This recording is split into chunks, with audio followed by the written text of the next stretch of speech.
This is the Political Spotlight. The political spotlight is a joke.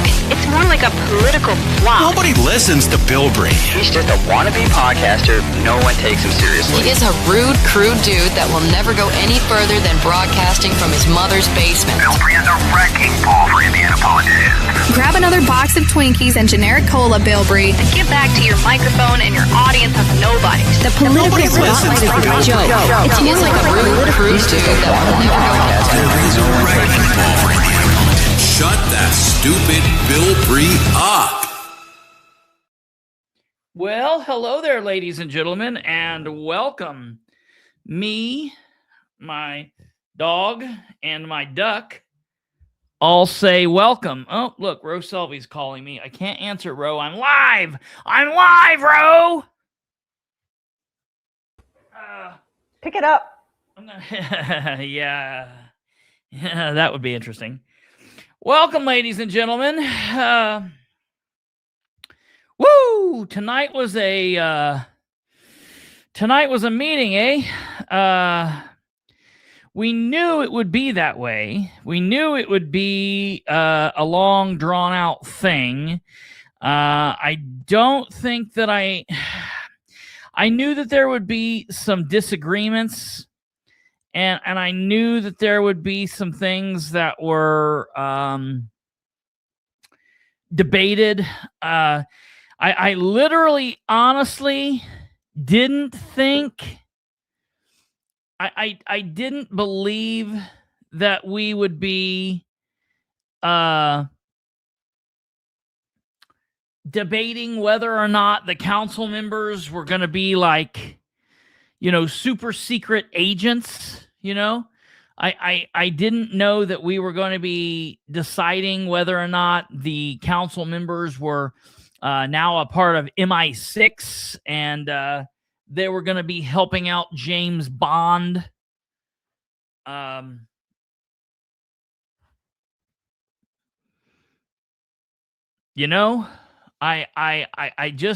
gotta be honest.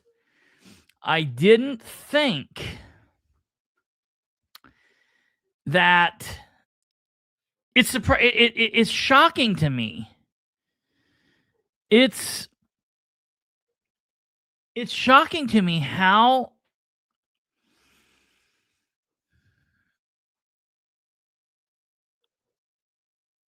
dumb these people are. It's embarrassing. It should embarrass them. And that's not a nice thing to say. That's not a nice thing to say, but these people leave a lot to be desired. And even the ones that are up there that are like doing the right thing or trying to do the right thing, they still basically just shit the bed. They're all so afraid that they're going to say something that's going to bother right now. And they've got to be so quick to say, "Oh, we're not trying to find anything. We're not trying to point fingers. We're not trying to say that you guys did anything wrong. We just want to look and we're not saying you guys did anything wrong."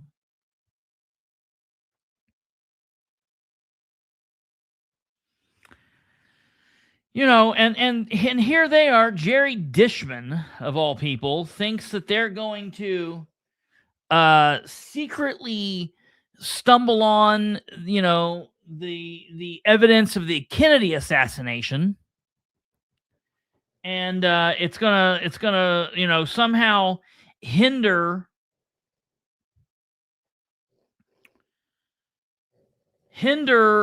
the criminal investigation. Yeah, listen, I did reach out to the Delaware County Prosecutor's Office, and I didn't believe Jerry. I believed that he had some kind of conversation, but I didn't believe it was what he said it was. My bad. Okay?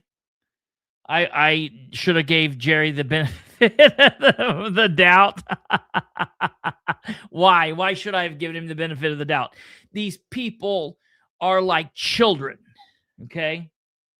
What am I talking about? People are here. They don't know what I'm doing. Ladies and gentlemen, welcome. This is the Political Spotlight. This is episode 675. We're going to go through this really quickly. And we're just going to give a quick overview. Then we can talk about this in more detail tomorrow. I know we got here. It's 10 o'clock, and it's been a long day. It was a long-ass meeting, and I'm not going to keep everybody here long. So we're just going to hit the high points. So I went to the Muncie City Council meeting today. Today's June 1st. Mayor Ridenour transferred over power to acting Mayor Jeff Howe last night at midnight.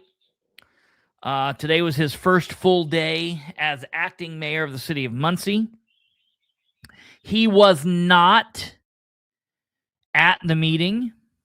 You know, why would he need to be there? Why would he need to be at the meeting? Ridenour's never at the meeting, very rarely at the meeting. Ridenour doesn't care if he's at the meeting. People don't care if he's at the meeting. The council doesn't care. The council doesn't fight for him to be there. You know, very few people say anything about it. So why, if Ridenour is not going to be there, why would Jeff Howe need to be there? Well, so the controller was there, the deputy controller was there, the communications director was there. I heard somebody said, I'm going to put this out there because I don't know if this is true or not, but I heard a couple people tell me on my way in, and I heard this last week as well, that the HR director is MIA. I don't know if she's off on FMLA. I don't know if she's on some kind of leave. I don't know if she's on vacation. I don't know if she quit. I don't know if she got fired. But there are people saying that she's gone. She's not been around. I don't know if that's the case. There have been people saying that the parks director, the park superintendent, he's not around. There are people saying that there's a state board of accounts investigation that's supposed to kick off tomorrow. So there's a lot of rumors floating around City Hall right now, and it's just in a really weird place. But we're going to focus on tonight's meeting and what tonight's meeting meant, what tonight's meeting the good, the bad, and everything in between of tonight's meeting. So we kick off with a public hearing, started at 6:45, and it was basically non-eventful. Rick Inser got up and spoke, and basically, the appropriations that they were asking for, specifically the police department, they weren't technically appropriations. So all of the police appropriations that were talked about tonight is already within their budget, and it was already stated to be in these items. They needed to fix it. So this is not the same thing as them coming and saying, we need new or more money. Now, the fire department, on the other hand, while they were the same in their $2 million, nearly 100,000 of it was an appropriation. So while, it was $2 million that they were asking for, this was money that was already promised to them. And all of that. Kate's saying $153K. That's it's somewhere around there. So, but $153,000 is actually an appropriation, and so that's kind of a thing. It is what it is. We'll talk more about that maybe tomorrow. I might have Rachel come on and talk about that, or we can take a look at what's going on. But I just want to give a quick, basically, a little bit of a rundown on tonight's meeting, let everybody know how everything shook out, and then we'll call it a night, and we'll do the big discussion tomorrow. But I want to hit a couple of high points or low points, I guess, from tonight's meeting. So I'll be honest. I didn't plan to speak during the public hearing. I didn't plan to speak. I very rarely plan to speak because they don't answer, and they're just sitting there staring at you. And there's nothing more than I hate than asking subordinates a question and them just staring at you. I didn't like it when kids do, what,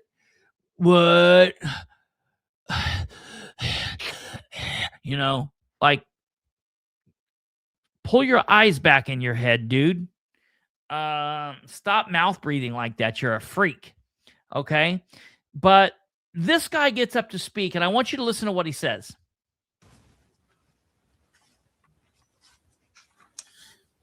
Hi, my name is Rob Miller. I'll keep this short, talking about both these public safety things. I'm kind of confused. Two of the largest line items on both of these were for perf. Shouldn't that have been in the budget? And I'm just asking for an explanation. Obviously you don't have to answer me, but I'm just speaking it out. Why? I'm just speaking it out. Obviously, I'm asking for an explanation. But obviously you don't have to give it to me. Now, listen. I don't have a problem with Rob. I like Rob. I get Rob. I respect him. I understand. We are far different politically, but we communicate. We can communicate and have no problem with that. I understand. I mean, I'm not faulting him for what he's saying, but it's this mindset that the council, that the commissioners, that everybody in government blanket from here to New York to California to Texas to Montana and back and forth. It's this thing that people are getting us to believe that we don't have a right to ask questions. We don't have a right to expect answers. And if they have to let us speak, well, by God, that's all they're going to do because they're not going to answer. And so they don't even have to do the work for us. They don't have to do the work. We do the work for them. We stand up and say, listen, I'm going to ask you questions, but you don't have to answer. Bullshit. You do too. So I want you, and I'm not giving him a hard time. I'm not giving Rob a hard time. A lot of people do exactly what he's doing. And I'm just asking for an explanation. Obviously you don't have to answer me, but I'm just speaking it out. Why wasn't that in the budget? Like, it seems very odd that we wouldn't have budgeted for retirement. Great, good questions there. Okay. And here's the deal. What they said tonight, like, kind of, in my opinion, it made me feel better. Like, I understood more about it, but I can understand people not knowing this stuff. And it's their jobs to explain this if we don't know it. And if people have questions, they need to be explaining this to us. Okay? So Kristopher Bilbrey gets up. Kristopher Bilbrey, and I know that this is a public hearing and you guys generally sit there quietly as we speak. And as the last gentleman said when he stood up, that he stands up, and I hear a lot of people say, I know you guys aren't going to give us an answer for questions that we ask. And I just want you guys to start off and maybe think when you hear this, that's how the public comes to you. That's how the public comes to these things, knowing that they're going to ask questions or make statements that you guys are not going to speak on or not going to answer questions. And that's very frustrating. And that's not what should be happening. While that might be the protocol here in the public hearing, once we get out of the public hearing and into the council meeting, you guys should explain things. You guys should answer questions, and you should be willing to back and forth with your employers. So just FYI, it's rather heartbreaking to hear that that's the mindset of the citizens as they come up, just knowing straight off the bat that, well, I'm going to be up here speaking, but you guys aren't going to give me any answers. It's a damn shame. Thank you. Okay. Good evening, Dan Murphy, Fire Chief, City Muncie. When nobody spoke on the police, I'm just going to wait and we can discuss this because I know you guys can't interact with us during the public hearing. But I do want to say this isn't all new for police or fire appropriations. That's right. Absolutely. Like, in my opinion, I don't understand. I don't know. And I'm going to put this out there. This is something that maybe I'm wrong. If someone wants to point me, if somebody wants to point me in the direction, I have never been able to find anything that says there's a law that says they can't address they can't vote in a public hearing. But I don't know anything that says they can't address us. They can't answer questions. They can't speak in a public hearing. I've never seen that. I am going to do 2 mea culpas tonight. I'm going to say I was wrong in 2 places, and I will tell you where that is. But let's go on from here. The way the ordinances read for additional appropriations, this is a correction from what was approved by this council during the budget hearings, and that was lost in the gateway. And so when the funding came out, it was funded back at the 2025 budget lines. So that was what we're doing here. We're actually asking for correction to get through what was presented and what we all discussed during the budget hearings last fall. So I'll be back up during the regular meeting and we can discuss that together. But just so the audience knows, since they've been speaking about this is not police and fire asking for $5 million additional dollars. This is a correction of our Fire Department's Fund 105, Police Department's Fund 106, which are our lit funds. So I'll be happy to come back in a little bit and we can have some more discussion. So thank you.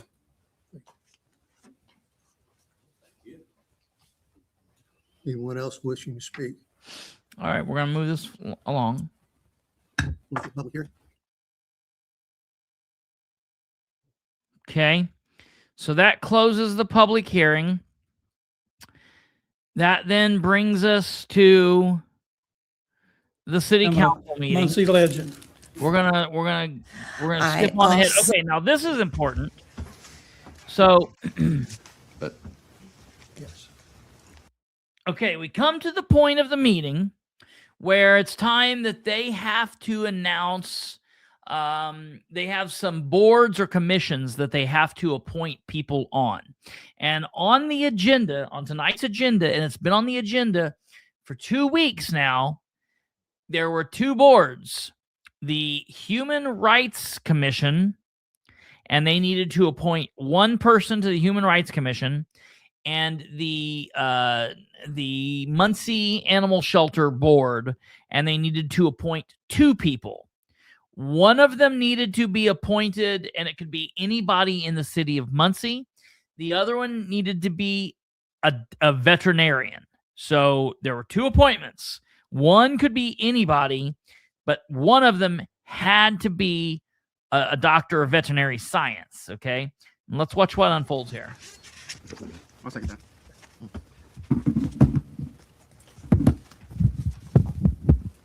Well, thank you for that nomination.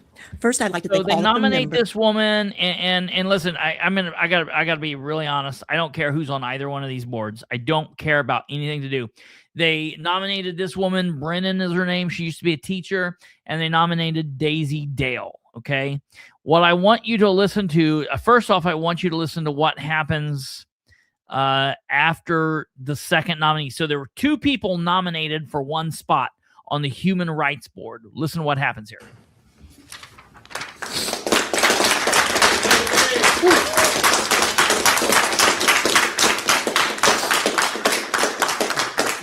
Thank you. Any questions? Thank you. Any other nominations? You want to roll call and mention the name that you want to. Roll call, and basically they call the counselor's name, and the counselor says Dale or Brennan. Okay, Dale or Brennan, and whichever name gets 5 people saying it, that's the winner. Okay. So the first person asked was Rose Selvey. Catch what she does here. This is really tough. I think that we have 2 qualified people. Yes. Mm-hmm. Very qualified. It's just hard.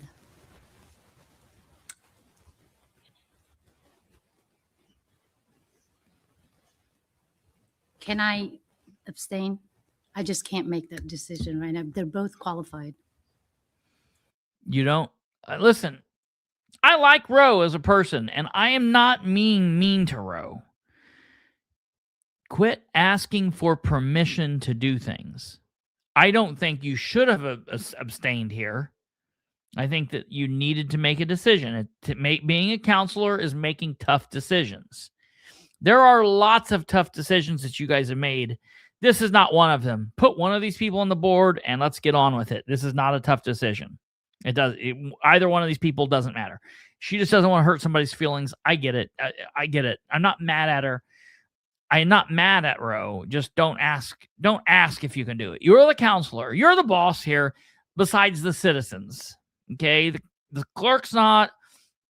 Your legal counsel's not. The mayor's not. The controllers aren't. You're the manager. We're the bosses. Okay? I'm sorry. Dale. Dale. That's exactly Jeremy. Linda, please. So we've got Banner. 2 votes for one and 1 vote for the other. We got 2 votes for Linda and 2 votes for Dale. With one abstention. Dale.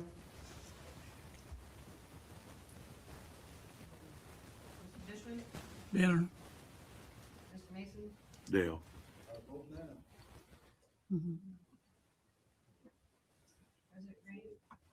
Linda Banner.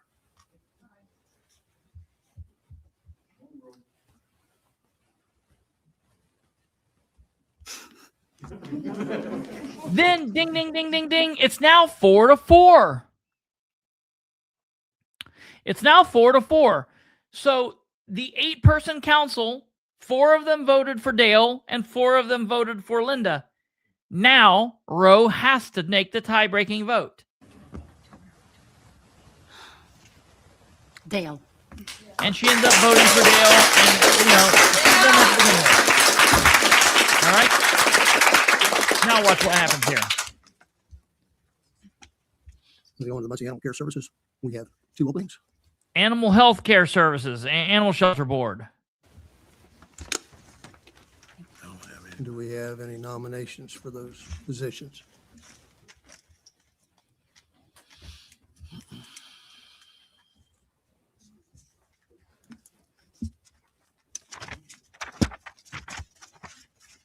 The Muncie Animal Care Services, we have 2 openings.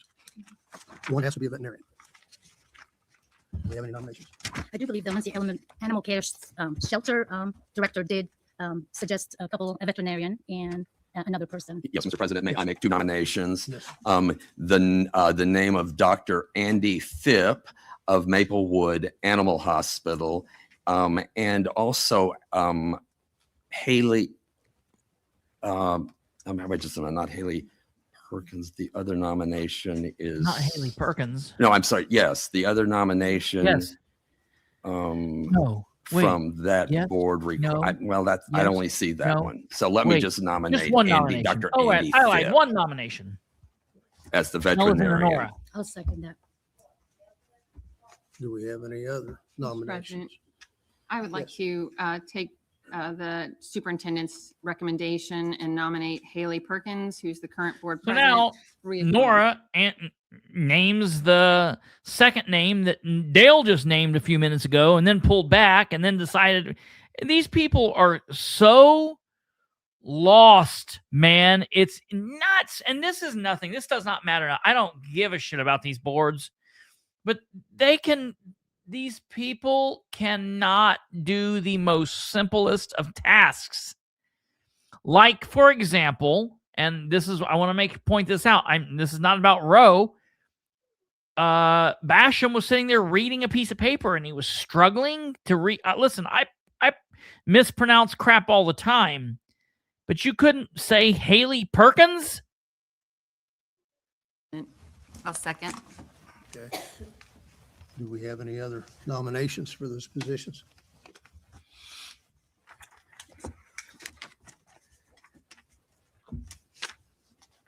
Okay, we'll do roll call. Yes. For both. Both. Oh, there are only 2. There are only 2. Yes. Yes. Yes. Yes. Yes. Yes. All right, now watch what happens here.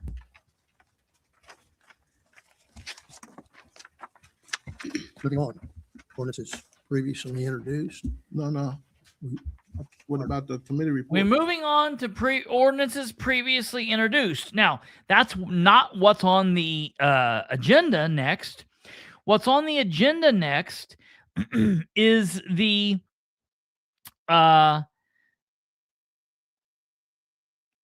committee reports. Committee reports is on the agenda next, but he skipped right over the committee reports because they don't want to hear this committee report. Let's listen to this.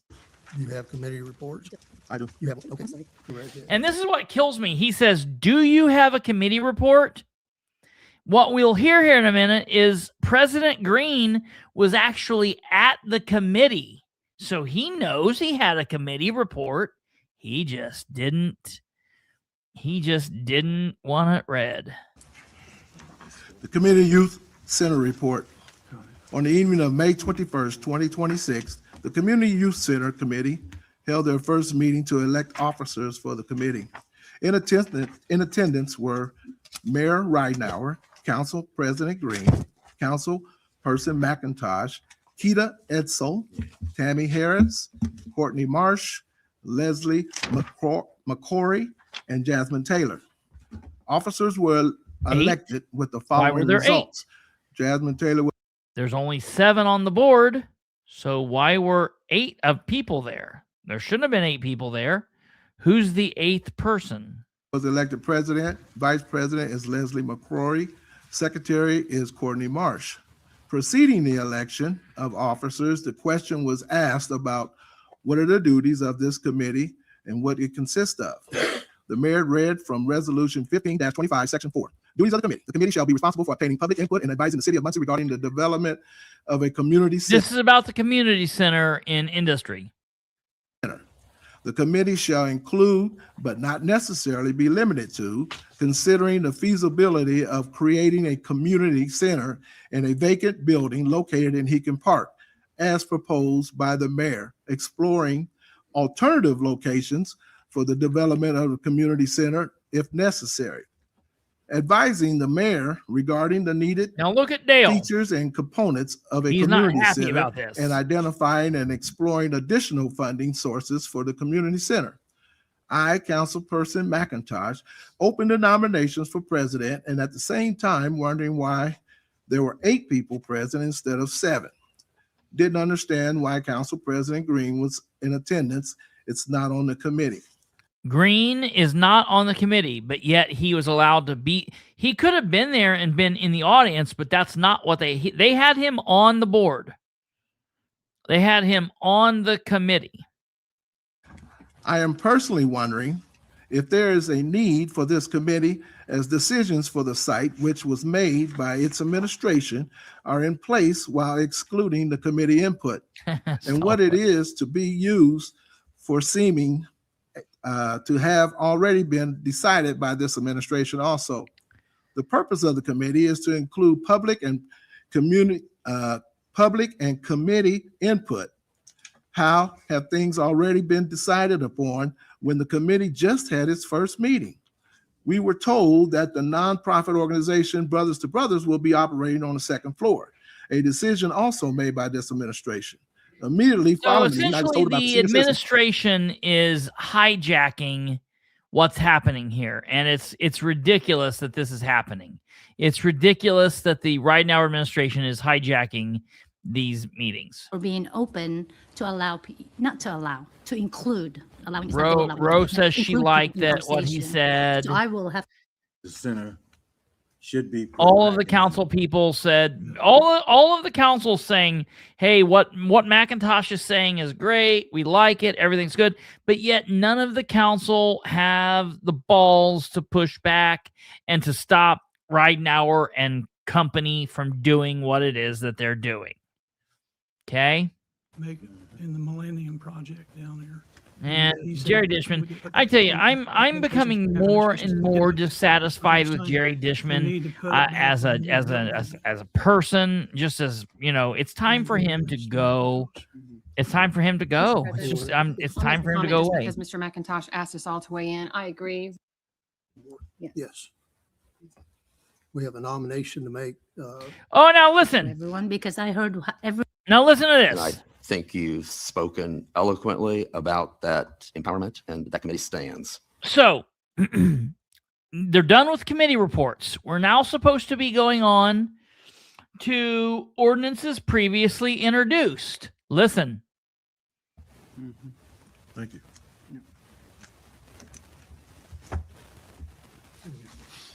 That's all I have.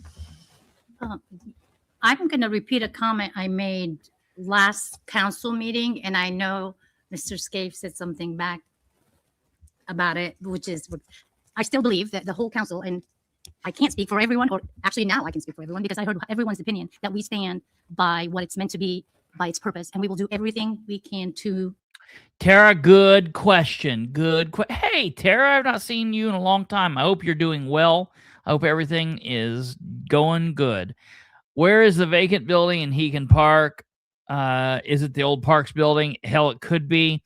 What they were talking, and that's bullshit. If it is, the youth and the people that will be using this place do not need to be made to cram into an old, dilapidated, ran down something. It needs to be a new building of some sort, or renovated in such a way that it meets all standards.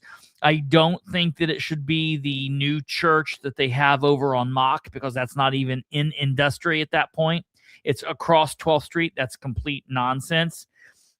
And I don't believe that it should be the old ran down Parks building there. So yes, it's the old Parks office that they're changing into the church on Mock. I'm not happy with any of that. That's complete horseshit. Help make sure it happens. All right. Now listen what happens here. Listen what happens here now. Anything else? I'm good.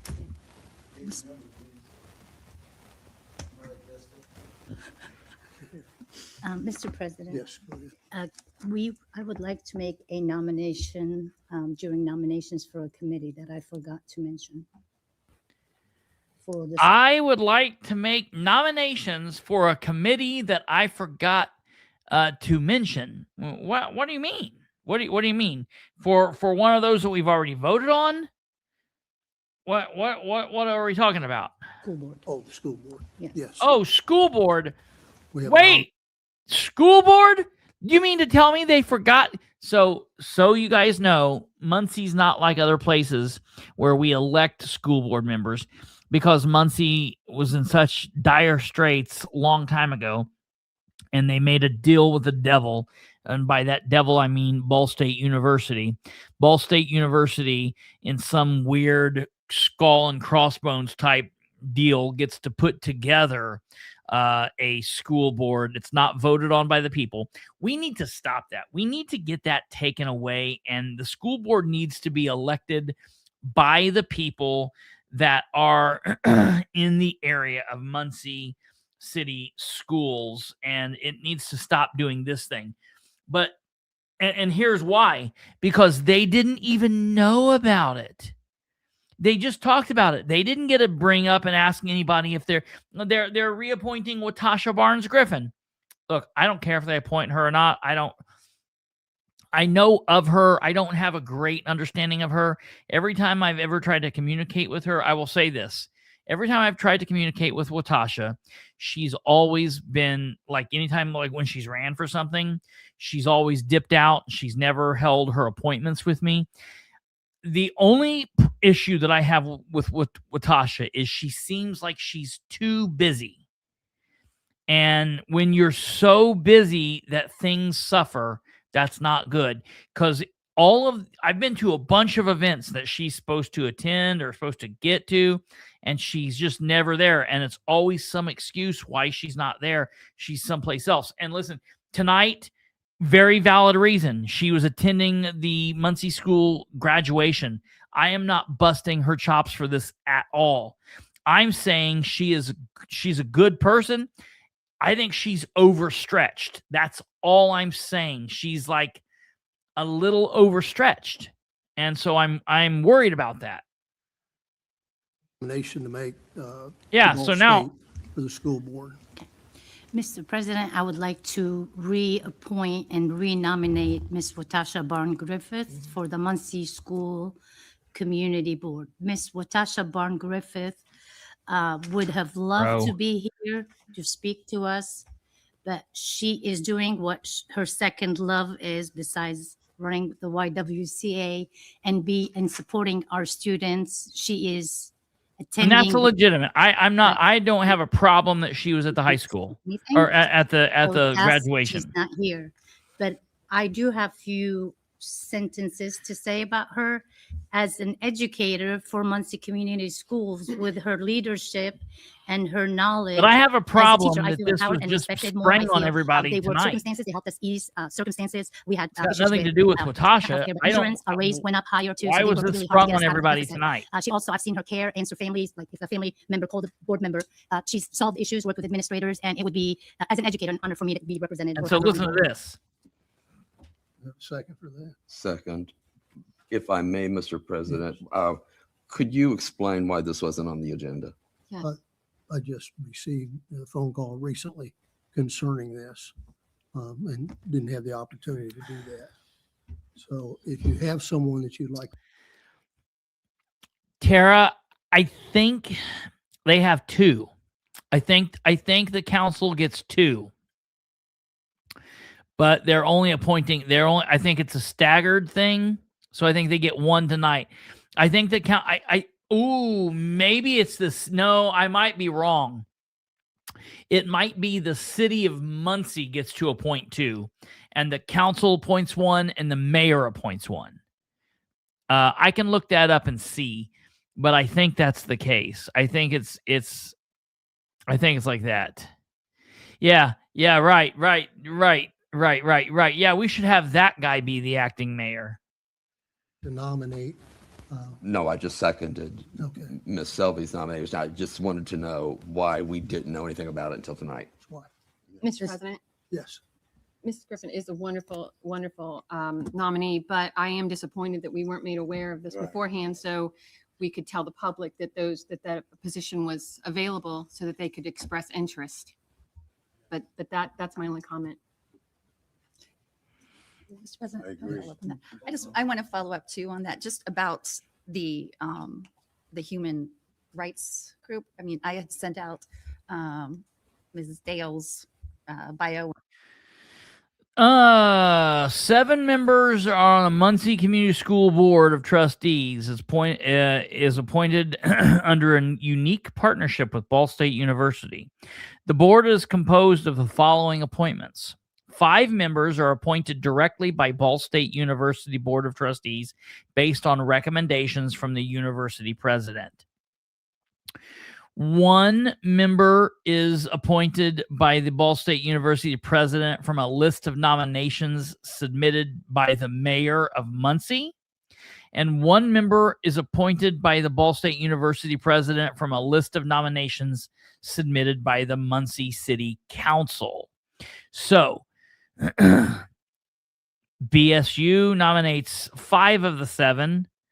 The mayor could make a list of 1, or he could make a list of 10, or he could make a list of 100. But out of whatever list the mayor gives BSU president, the president then picks from that, and the council could do the same thing. So basically, it's like as if Ball State picks all 7, but the council and the mayor can kind of pull some strings to try and put their people on. And the best way around it is if the mayor puts one person forward and the council puts one person forward, then that's who the president of BSU has to pick. But that's the situation. Because she had reached out to me, and so I shared it with you. Yeah. But so what happens in this situation where all they put forward was Watasha? So then what goes on there? Entire committee, just so that people would know and could do the research.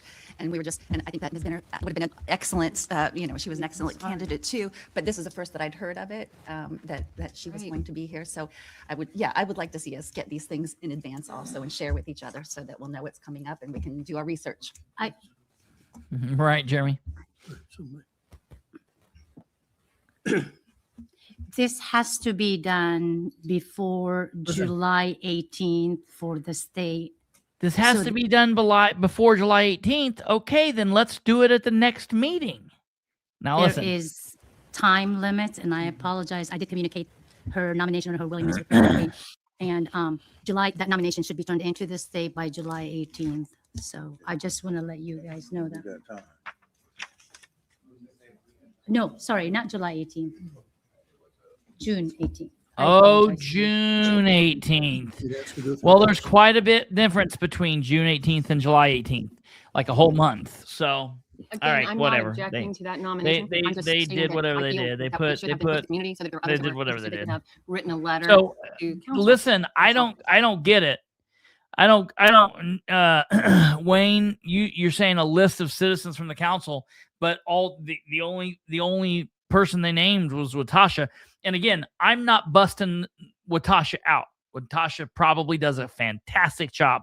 I don't have kids in the Muncie school system, so I really don't pay attention to the Muncie school board. I got too much other crap on my plate. She probably does a great job. I'm not saying anything negative about her one way, but that doesn't sound like a list of people to me. That sounds like one person. So I don't know. Sure. All right. There was no ordinances previously introduced. We now go into, they know about every other board openings, but this one, yeah, you're saying it, Wayne. That's right, bro. I don't understand it, man. I don't get it. Okay. So now we go into new ordinances. Make sure it's right. Okay. We go into new ordinances, and they're now going to discuss the first one, which is 926, an ordinance of the city of Muncie, Indiana, approving matters related to lease financing of the fire station project. And this is for the fire station over on Tillotson. It's fire station number 5. This board needs an executive meeting before a public meeting because they're always lost. I would lose my shit if they did that. That would be a major no-no. But yeah, they're so out of pocket, man. They I'll be honest. When Jerry Dishman was the president, like every time I was like, the council seems like it's having a stroke, like every meeting. And then, it keeps getting worse and worse and worse. And they act like they don't know what they're doing. Listen to this. Whereas a detailed summary of the project has presented to council together with plans. We got too far ahead. Petition has been carefully considered. Have a motion to introduce. So moved. All right, listen to this. Move on to new ordinances. Here we go. Ordinance 9-26. Get my paper. Now, here's what happens. It's happened since like the 60s or the 50s in Muncie. Whenever there is a new ordinance, okay, that means an ordinance that's never been presented before. It has to be read. There has to be a motion. It has to be seconded. Then there's discussion. Then they vote. Then we come back next month and they vote for a second time. All right. So what they do is they say ordinance 9-26. Ordinance 9-26 is an ordinance of the city of Muncie, Indiana, approving matters related to lease financing of fire station project. And then they move forward. But listen to what happens. Ordinance 9-26, an ordinance of the city of Muncie. So here's the problem, Tara. It's because you're on Facebook. And so what happens is, like, Wayne is on YouTube. I don't know if you have the ability to go to YouTube or if you have a name on YouTube. If you can, I always tell everybody, if you can watch this on YouTube, it's a better watch because you get to see more people's comments and things like that. So it's always better. So I try to tell people to go to YouTube, and that helps us out. You don't have to pay anything. It's not anything like that, but it is definitely a better way to view it. And so if you have that ability, it might be something that that would be cool. And Kate just put it there in the feed for you, but I just sent you a private message with a link so you can click right to it and go to it. So that should help you. And then you'll be able to see everybody's thing. Make sure you hit subscribe when you go there too. Indiana approving matters related to lease And that like button. financing a fire station project. Have a motion to introduce. Motion to introduce. So moved. Second. I second.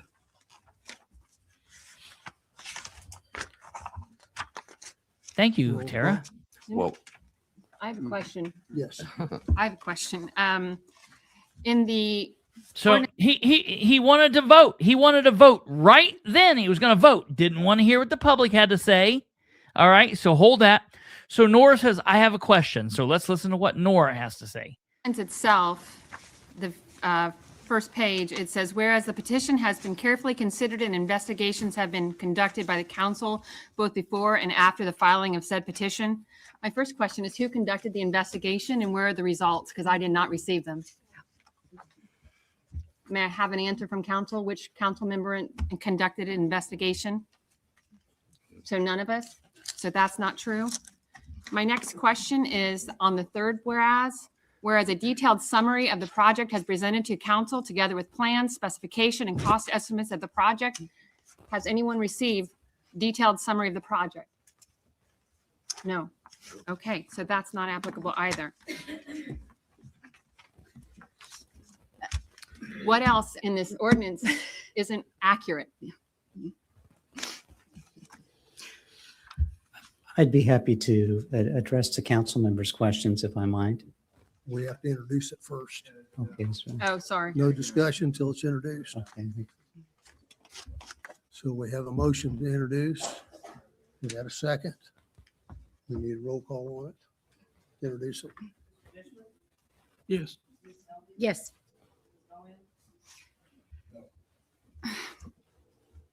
I'd like to get more information, so I'll say no right now.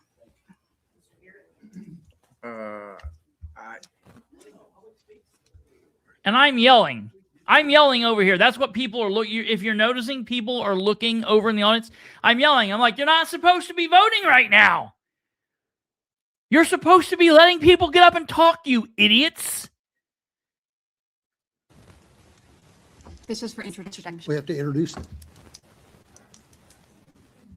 No, all due respect, you have to have a motion and a second to introduce it. Then you have Yes, to- and then thank God, Chip speaks up. Chip Taylor speaks up, and Chip Taylor says, Chip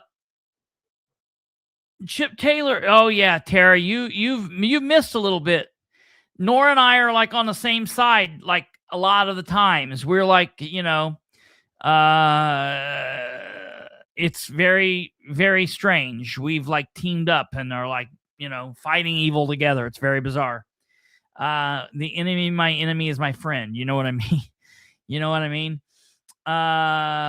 So there's a bunch of people starts losing their mind at this point. And I'm like, no, you're not supposed to be voting right now, you tool bags. We did. That's the way it always is. It is We had the strange. motion. We did have the second. Right, and so now it's there's a motion on the Legal, floor. do we not have to introduce it and then open to discussion? Listen to me. I do not make a joke about. I'm not joking. He just led the meeting last month. It was like less than a month ago. Is there something that we need to be worried about? Like, He knows exactly what he's doing. He's trying to obfuscate so he can get this thing introduced without any public comment. He knows exactly what I don't he's doing. know. I don't know. If it was anybody, if it was Dale Basham, I would say yeah.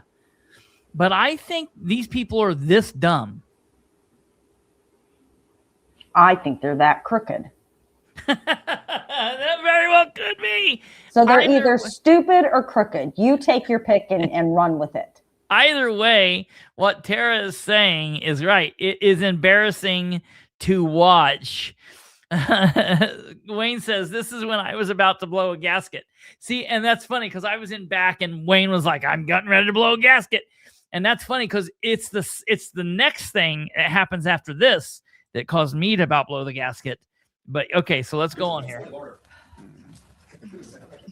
Stupid and crooked.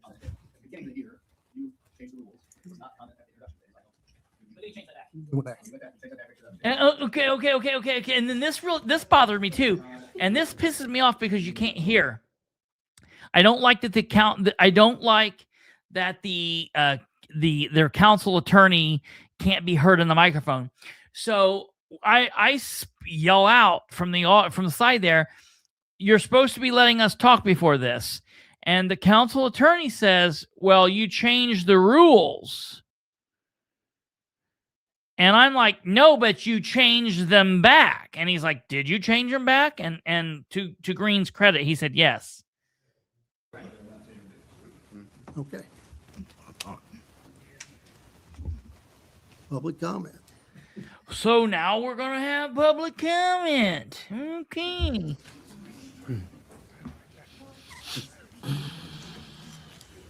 The reason I say he knew what he was doing was he seemed reluctant when he said that public comment.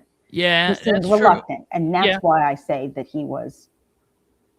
That's probably trying true. To jam it through. Yeah, that's that. You're all freaking night, Stumblefoot.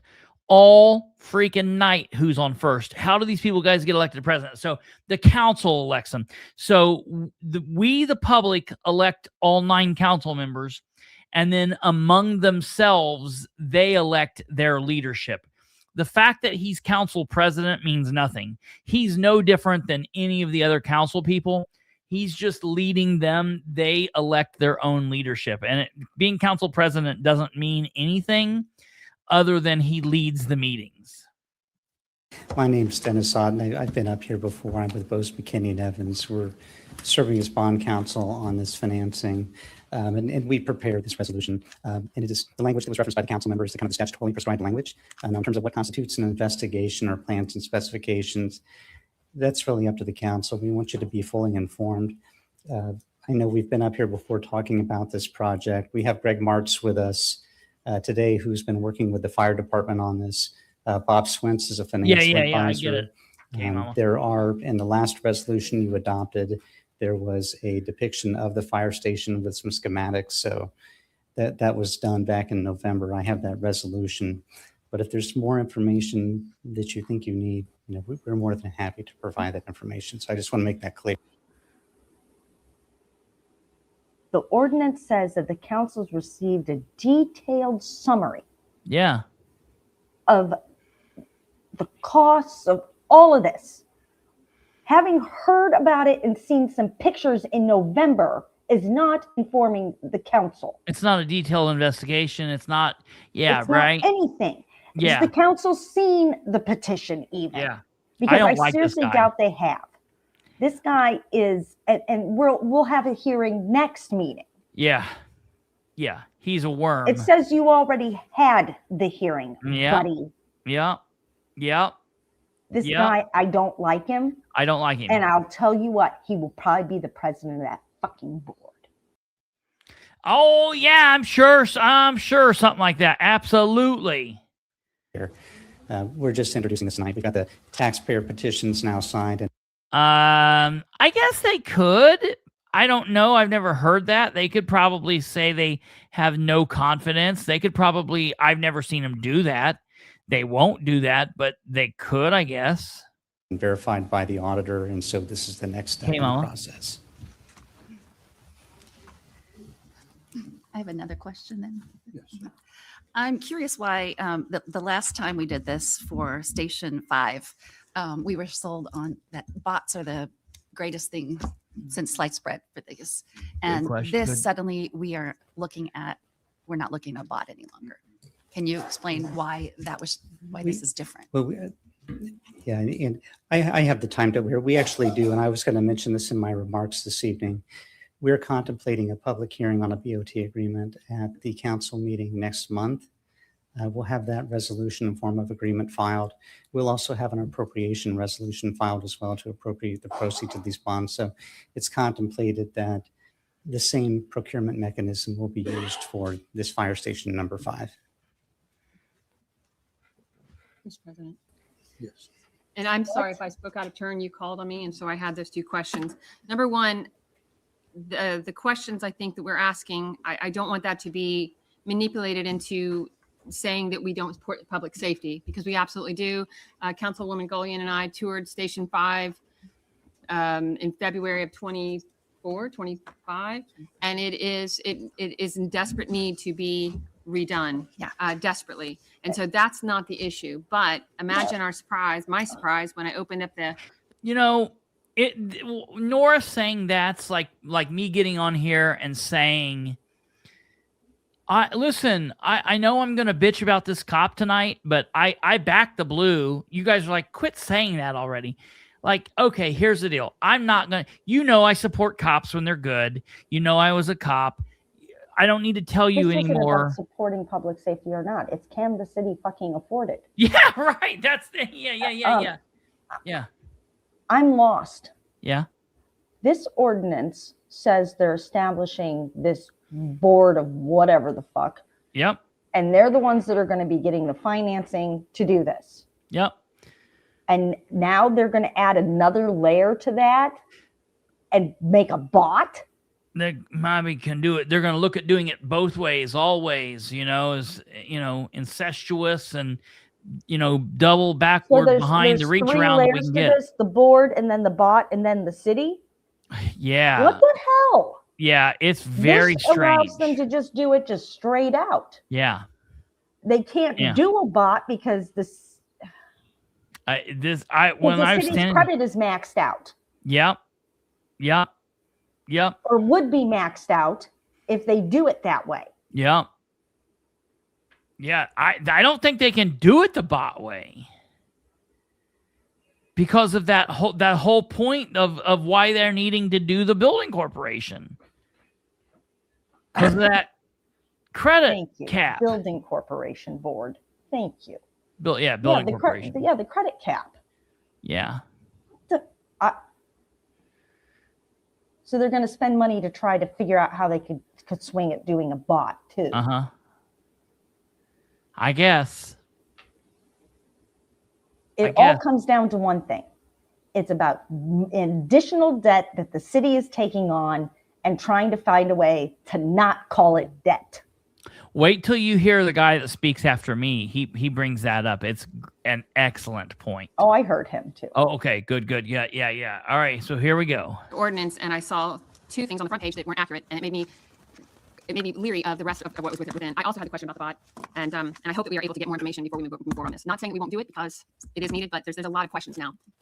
Certainly, we understand, and we'll strive to answer those questions and have all the information for the council to make informed decisions. So why would the lease financing be better than the bot? Why is this better than the bot? Yeah, that's a great question, council member. They're actually 2 separate, distinct items. Clearly, the BOT refers to the procurement method for selecting the contractor. This guy just 3 or 4 years ago. This guy just seems like one of the, for the BOT process on the fire stations. I didn't like him when he did the building corporation crap in Winchester during the VOA nonsense. I don't like him anytime Muncie planning to uses do him. the same thing with this project as well. that addresses the procurement, kind of the public bidding aspect of it.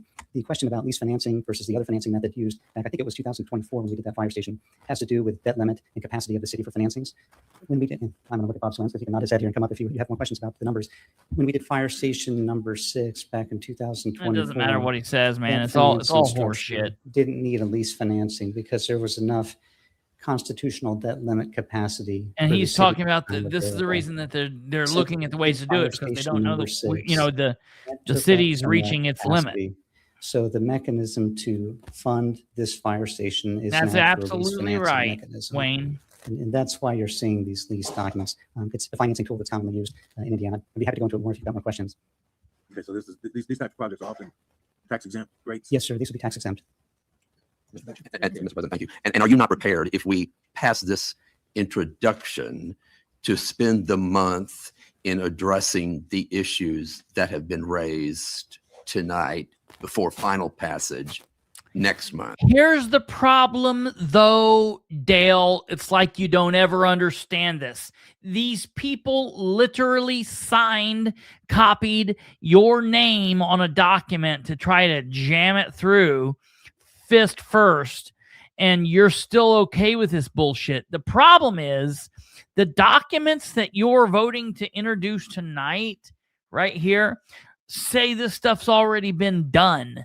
So I don't care what they spend the next month doing. The fact that it says it's already done is my issue. Yes, certainly, Counselor. Oh, lots I've of heard news the reports. questions Yeah. tonight, and So much so that Ridenhour is talking about laying people off in January. they can be emailed to me, or I can address them, or you can send additional questions to me, and we can get together with the team and provide you with responses ahead of next month's council meeting. Would it be possible then, since we had talked about finding additional information, if we sent ordinance 9-26 to the Public Services Committee? Not interfering with introduction or progress, but just so that we can have a formal committee meeting with Why? Chairman Jerry Dishman See, to. Nora walks so close to doing and saying the right things, but she's always got to just hedge her bet a little bit. We're not interfering with introduction. Hell yeah, it's okay to interfere with introduction a little bit if we don't have the answers that we need. Nora, you're just so close. If you just would jump over that line. Receive that information so that not just council, but also the public can be made aware of how we're going to proceed. So I make a motion. to Hey, send Karen. Ordinance 9-26 to the Public Services Committee for further review. I'll second that. Okay. Well, thank you very much for your time. And Yeah, right, Jeremy. Yeah, they're real. responding. If I might have a point of order, Councilor, we have a motion and a second on. Why does Dale always do this? On the desk. Anytime there's ever two motions, it's like too many for Dale. And he just can't figure it out. If I may have a point of order, and I ask you, do we got to vote on the first motion first or the second motion first? I can't keep it all together in my head. We also have a recommendation and a See ya. second to send it to committee. What are we expected to vote on here, first and second?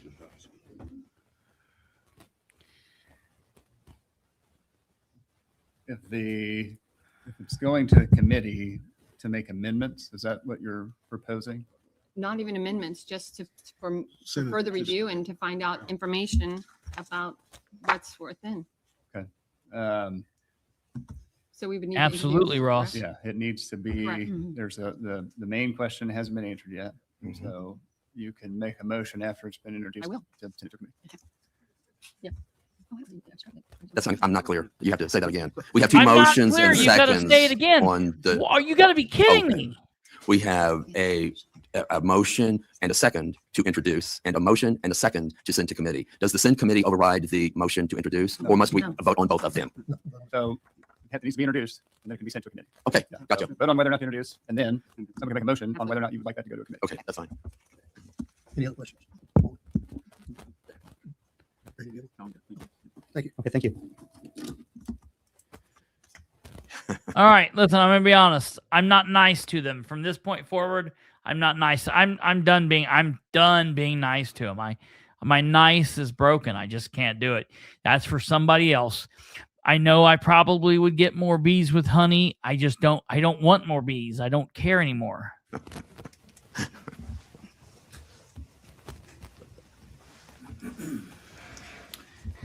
I would just like to take this opportunity to say a reminder that a while back I was told that the citizens of this community at these meetings were embarrassment for people that were looking on. And I think that the beginning of this ordinance 926 just showcases how that's not exactly the truth. It's more like the council is the embarrassment. And I would admonish you and say, please do what you can to know what you're doing up here so you don't look foolish. Okay. Number one, I am also concerned about bot versus what this is. But then there were some other issues in the ordinance. The building corporation. The building corporation is mentioned in the ordinance.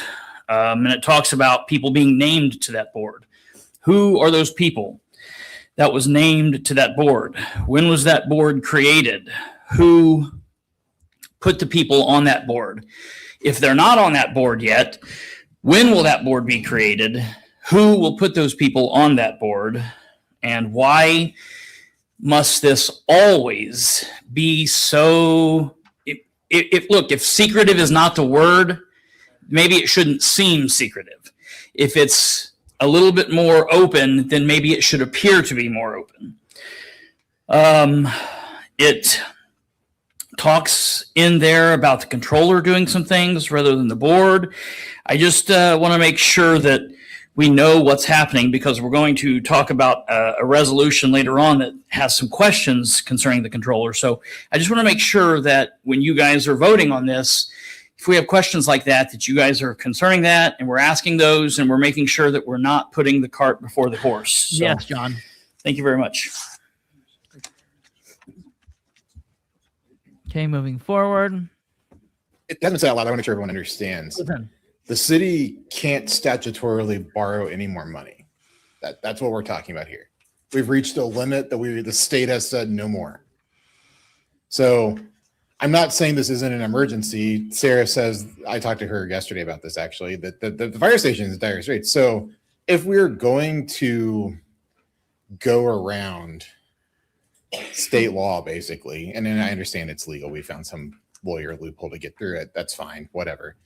But we're talking about a crisis at this point, right? Because we can't borrow any more money on our debt books. So we're going around it because this is an emergency to solve. So my question to everyone involved in this, including the mayor and council and everyone, is, are we spending the money wisely? So we're spending $11.5 million. That's right, Ross. Is that the cheapest we can do this for? I'm not saying we should build the worst building ever that's going to be replaced in 5 years, but have we actually looked at what we're building? Has the community seen what we're building? Is it the best use of funds in an emergency? And those are the questions that I want to know. I don't think that anyone wants the firefighters to live in a black mold infested building. Nobody I don't does. think anyone wants the ladder trucks to be halfway across town when they need Right. to serve Ball Memorial and Ball State. I don't think that's the question here. It's just, Right. we're talking about using some weird procedure to borrow money beyond what the state says we should to do this. So I want to make sure the council understands that we need to spend the money as frugally as we can in this situation to make sure that the city is not in an even worse shape when the next emergency happens. Absolutely. Because trust me, our entire infrastructure, all of our buildings that are old, all the fire stations, we know that the police department has trouble. Yep. These are all going to And be they're trying to people put the coming police to you department in a the brand next new couple place. years They want to take the asking police for department emergency out money. of City Hall. And if we spend this money today and it's more than we needed to spend, that's more money that won't solve a future crisis. Jeremy, that's probably true. So I'm just asking you guys to hit the brakes for a second here and make sure that we're spending this money wisely. Remember, folks, the council's mostly Republican, quote unquote, mostly a Republican council. They sure as hell don't spend that way.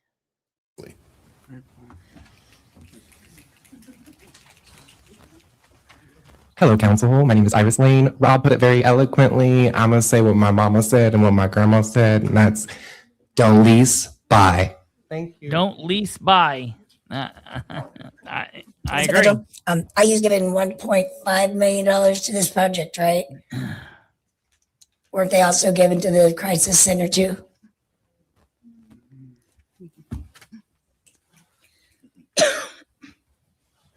Wayne Scaife. I'm about to blow a gasket.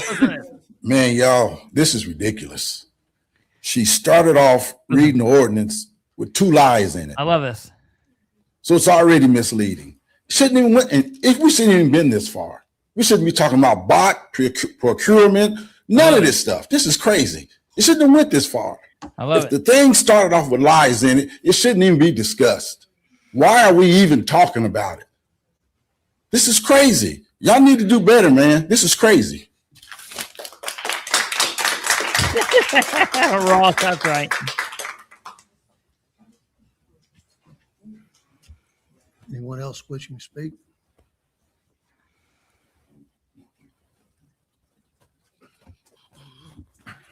Good afternoon, evening, Council. Jason Chapin, President, Local Of course, the 1348 fire Assistant department Firefighters. wants to get up and talk about how I just wanted to say, this is again, thank you for all you needed. guys. Again, this is It's been been taking 5 years to journey from my get first here. Firefighter committee appointment, and some counselors that aren't even here now were involved, and it's spanned more than one, generation, election season.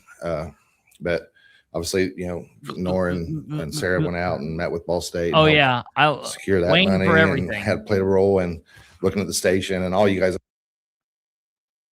have played a role through this journey of getting these stations fixed over the last 5 or 6 years now. So obviously I look forward to having all your guys' questions answered at public hearing, and then so we can get this rolling next month. And like the first gentleman said, the broad process is a completely separate resolution that will come. Okay. Thanks, guys. Yeah. Thank you. Yeah. Anyone else? That's right, Tara. Second on this. Roll call. They don't care. They don't care. So I'm skipping forward. Yes. Basically, what happened was Right now, I'm saying no till I get more information, please. Yes. Yes. they vote 9-0 to introduce it. Lies and all, they voted to introduce it. Lies and all, untruths, confusing parts, big questions, things remain. Nobody knows what the hell's going on. Screw it, let's do it. They just introduced it. 9-0. Yes. Mr. President, Yes. I'd like to make a motion that we send ordinance 9-26. Okay, now that they made the motion and they introduced it, now they're going to send it off to the committee. And I do think that's a good step. So we will basically have 2 more meetings where we will get to talk about this. Okay? So we will get to talk about, well, no. Back up. I don't know. Maybe they'll let us talk. Maybe they won't. It just depends. It really just depends. Sometimes they let us talk at those committee meetings, and sometimes they don't. We might have to fight for it. I don't know. I hope they do. I really, really hope they do. I'll be pushing them from now until then to make sure that happens. I don't know. But we will definitely at least get to talk about it at the next meeting. But we need a lot of people to show up to do that. To the Public Services Committee for further exploration and answers to questions that council and the public may have. And Ray, I'll let you know, Nora, who came right out of the gate, banging on it, bang, bang, bang, voted right along with everybody else. Yes. Yes. Yes. Yes. Yes. So they pass it on to the committee. I'll let everybody know when that committee is. It'll be soon. Moving on to ordinance 10-26. Ordinance 10-26, an ordinance for additional appropriation. Muncie Okay, so Police they do Department. the appropriations, and I'm going to skip past this. They do the appropriations. There basically is nothing. Anyone You know, wishing to that's all speak on pretty this easy. ordinance? Thank you. No, thank you. They then talk about. They then do. Ordinance 1226 was basically a rezoning of a church up on Wheeling. And the only thing I want to point out to everybody is there was a part in the meeting where this doctor speaks And then there was a part after this doctor that somebody else speaks. And I just want to bring this up to everybody's attention, just in case people didn't get to see this. I think it would be an addition, a I'll good make sure everybody addition knows to who that this is. area, and it's just literally across the street. So I thank you for this consideration. All right, here we go. Hi, I'm Jim Davis. My wife and I started You know who working out this with dude Brad is, everybody? when he first opened nearly 24 years Garfield. ago. And 24 Garfield the years cat. ago, I started getting age-related aches and pains So, walking up that's kinda steps. cool. I And we mean, started working out with it is Brad, what and it they is. immediately went away. And they, at the risk of jinxing myself, they've not returned yet. So Garfield the cat spoke. Brad and he was Strake in is favor under. of the rezoning. I didn't care about the rezoning. Do it. I mean, I think it was a good thing. I think what they're doing is a good thing. So I didn't really have a lot to say about this. This was not controversial. It was good. It was cool. And it was cool that Garfield the cat was there. All right. We then go into a 5-minute break right before the big resolution. And we'll get back and Mr. President, Mr. President. I'd like to make a motion to amend Council of Okay. the City of Muncie. I lose it. This, there's one resolution. Okay, we are at an hour and 28 minutes right here. The meeting lasts for another hour and 20 minutes at this point. It's insane. Really quickly, before we go on to this, we are going to take just a really quick break. And you know, guys know how it is. It's not long. Give me 1 second. We'll take that break and we will be right back. Sit tight because you're going to want to hear this. Ladies and gentlemen, this is the Political Spotlight. It's episode 675, and we will be right back. Now let's get back to this Resolution 8. Now, this is what I thought was going to be primarily one of the biggest contentious points of the meeting, and it proved to be a very contentious part of the meeting. Obviously, Resolution 8-26 is this: a resolution of the Common Council of the City of Muncie authorizing an investigation, and it's them. They, as the council, have the ability to investigate. Okay, a resolution of the Common Council authorizing an investigation into the financial operation and the internal controls of the City Controller's Office. Okay, and that's what it is. This is for transparency's sake. They have an obligation to do this. The council, under state law and Indiana and Muncie City Code Ordinance, Municipal Code 32.08, they have the ability to investigate departments and employees and people doing business with the city. They have subpoena power. They can compel testimony, and they need to use it a lot more than they do. This is something I've brought up to the council many times. And so that's what this is about. Let's listen. Council would come back, please. Something. Go. I know, I'm always talking. Absolutely, Admiral.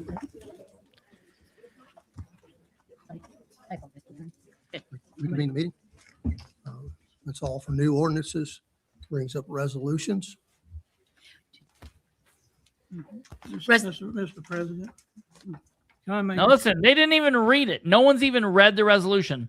The order of how this would go is they would say, now on to resolutions. Next up is Resolution 8-26. Resolution 826 is a resolution of the Common Council, Then they would make a motion to vote, or a motion to table, or a motion to change, a motion to amend, do whatever. But that's not what they wanted to do, because they're embarrassing hacks that don't know what the hell they're doing. Jerry Dishman just says, well, hey, President, I want to table this right now. a motion to table this? We need to read the resolution first. Motion to table what? They've not even read it yet, you dweeb. Read the resolution real quick. Resolution 8-26, a resolution of the Common Council of the City of Muncie authorizing an investigation into the financial operations and internal controls of the City Control's Office. I make a motion to table 826. I'll second that. Does it So need to there be you in- go. There are trans Republicans, meaning Democrats who allegedly feel like Republicans today. Jerry Dishman and Brandon Garrett, who, for whatever reason, are doing this nonsense. Okay, and let's listen. Introduced? Yeah, should it be First, introduced right? before you kill it?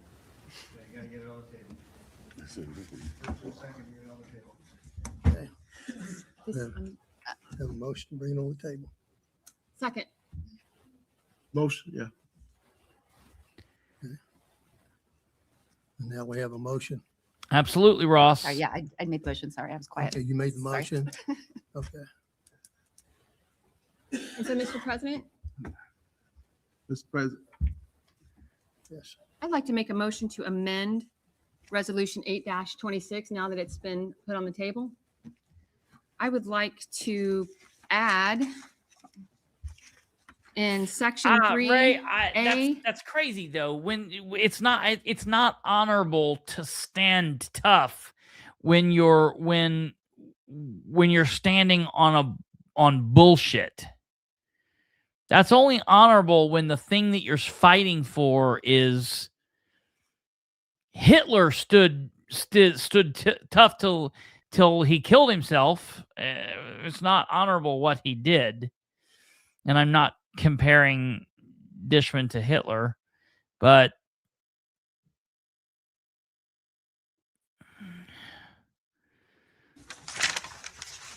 Oh, I'm sorry, section Yeah. 2A, number 4, which excludes from the scope of this resolution, law enforcement investigatory records, criminal investigation work product, communication with prosecutors. oh, and wait law a minute. enforcement. Sorry, you guys can't see it. My bad. Holy shit. Why didn't somebody tell me that? You guys could see it. You couldn't hear it. I'm so sorry. Witness interviews and other similar items. You could hear it, but you couldn't That's my see it. motion to amend. Could you repeat that, please? Yes. Why didn't somebody tell? That's the problem of Kate had Thank to you. check out. Sorry. I would like want to- to make a motion, President, if I may. Yes.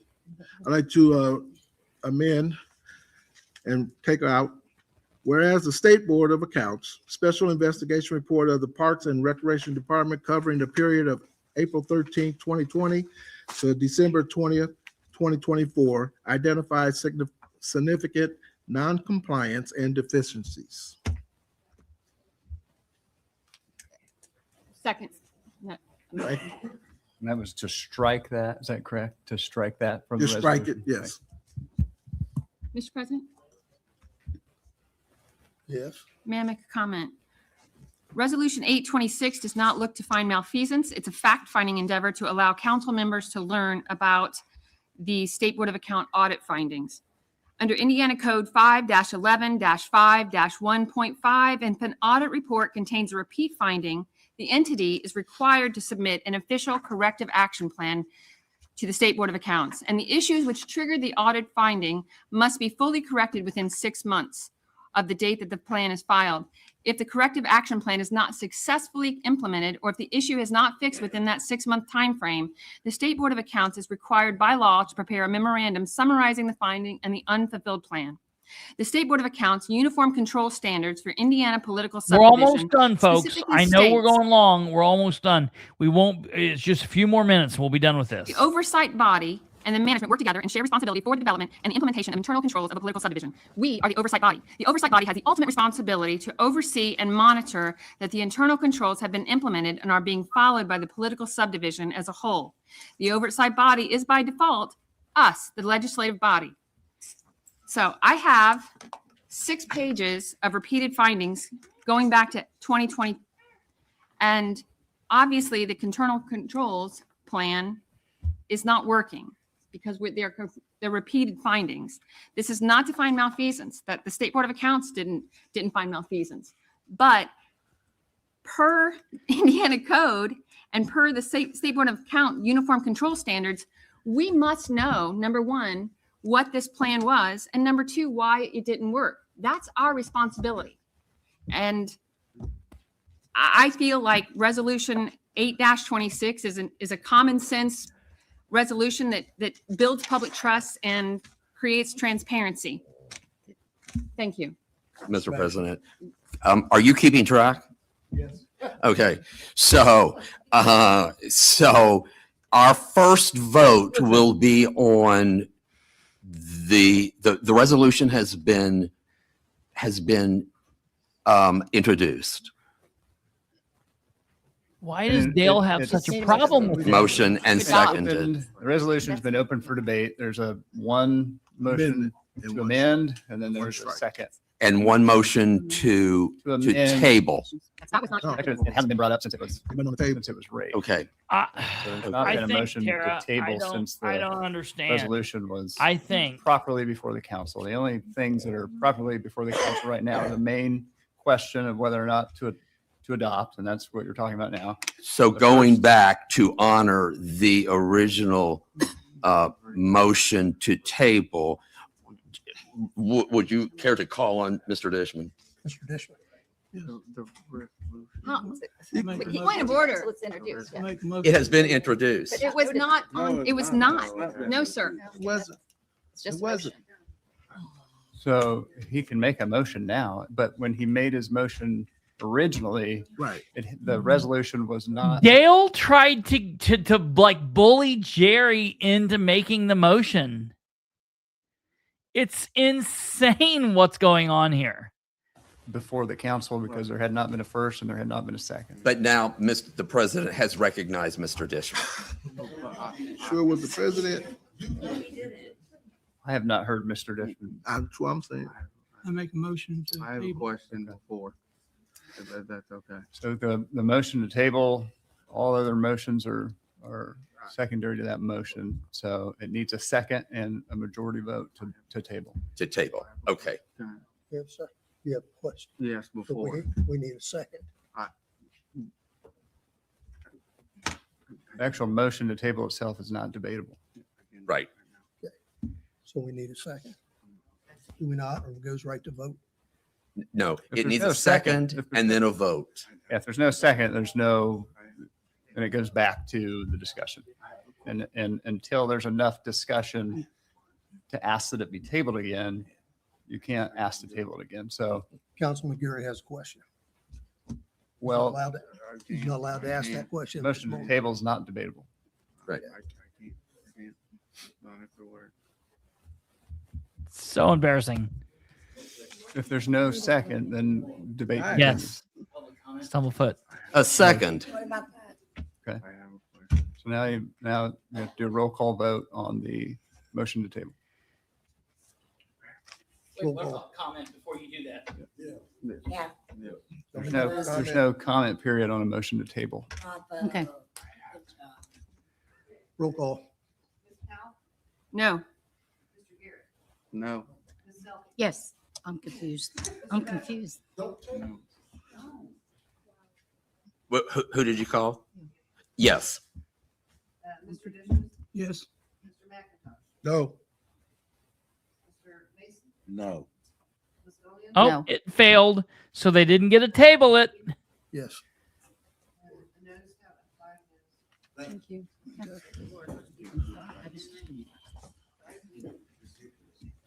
Here we go. This is where I'm blowing a gasket. Debate's back open. Now you can ask your question, Mr. Garrett. So, okay. Right, this Tara? is what I have. So say you, Mr. Councilperson Powell, sorry, you brought it up that if, say, something pops up that is out the realm of our duties as the council, that goes into a legal aspect that we don't know about. We cannot speak on any of that. We can only speak on what we find in our records, correct? We Correct. cannot My motion speak to on amend, that. which is still hanging, excludes from the scope of this resolution any law enforcement investigatory records, criminal investigation work, products, communication with prosecutors, law enforcement, witness interviews, and any other similar items. This is not about the current ongoing investigation. This is about State Board of Account records from 2020 through 2025. which we've had repeated audit findings. And unfortunately, our corrective action plans aren't. I'm going to make this they're real not simple here in a working. second. And we should know why as a council. We should know why as a council, because it's our responsibility. Councilperson Rowe. Yeah, so I understand now the amendment because I tried to get your attention. I wasn't able to. Somebody else amended. I struck, Would you? Yes. And then I have a question for him. Go ahead, please. I struck that State Board of Accounts, Special I heard Investigation this. Report of the Parks and Recreation Department covering the period of April 13, 2020 to December 2024, identified significant noncompliance and deficiencies. Okay, thank you. Mr. President, may I Yes. ask Councilman McIntosh a question? Yeah. And so by striking that, are you completely removing that ongoing investigation from Resolution 8-26? Exactly. Thank you, sir. Okay, I do have a Mr. President, Yes. I had a conversation with our prosecutor, Eric Hoffman. There is an ongoing investigation that's still going on by the state police. And that's the reason I wanted to table it, because I don't want this council to hamper their, when they get ready to prosecute the people that are supposed to be doing wrong. And I'm just telling you, I don't want this council to lose the case for the state police and the prosecutor by asking these questions. I would still like it to be tabled, but Okay, thank you. Council, would you step to the, Okay, I'm oh, you have a Yep. mic. Great. Okay.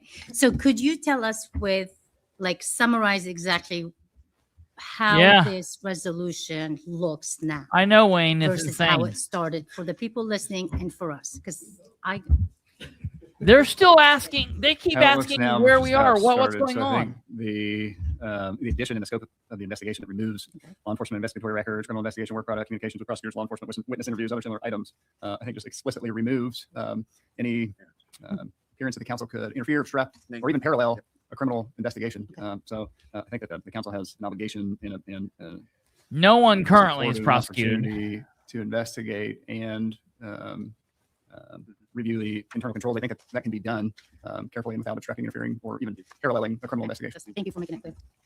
Just one more comment, and when I spoke with our counselor, I said investigation is a very strong word. This is more just fact finding.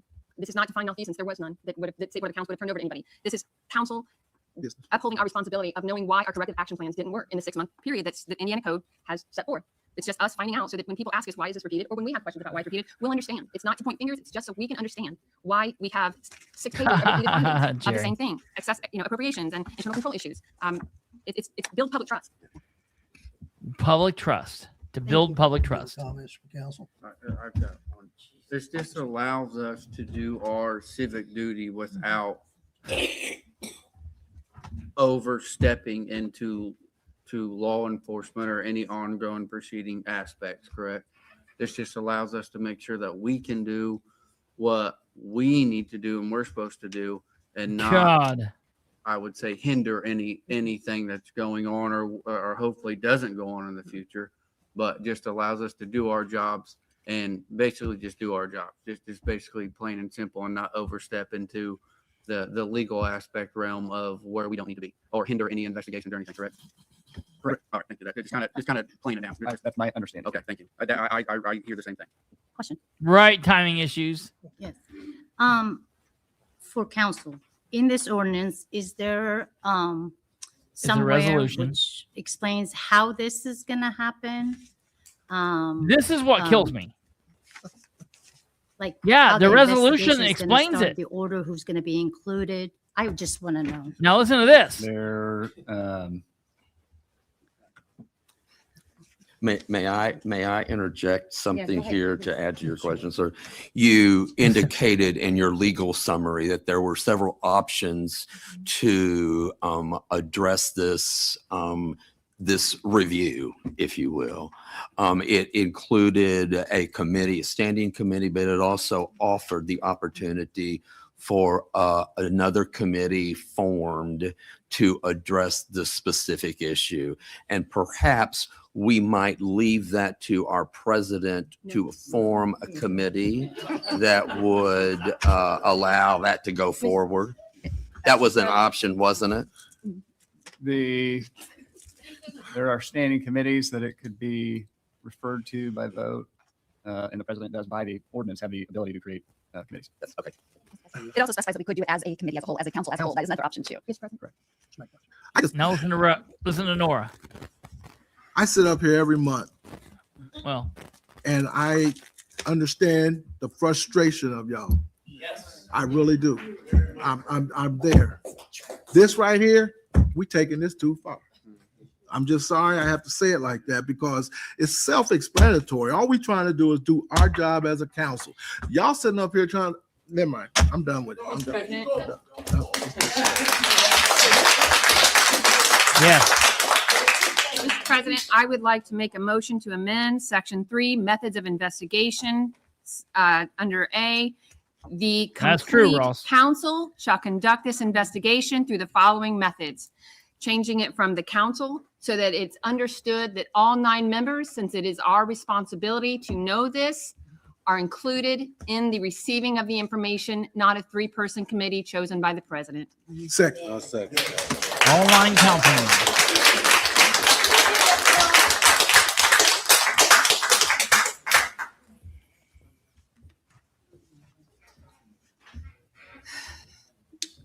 Public comment?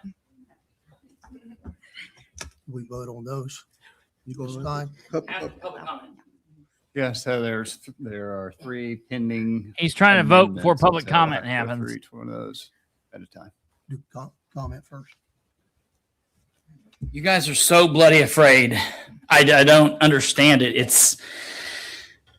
I'm trying to not have a heart attack. You guys are ridiculous. I mean, bloody ridiculous.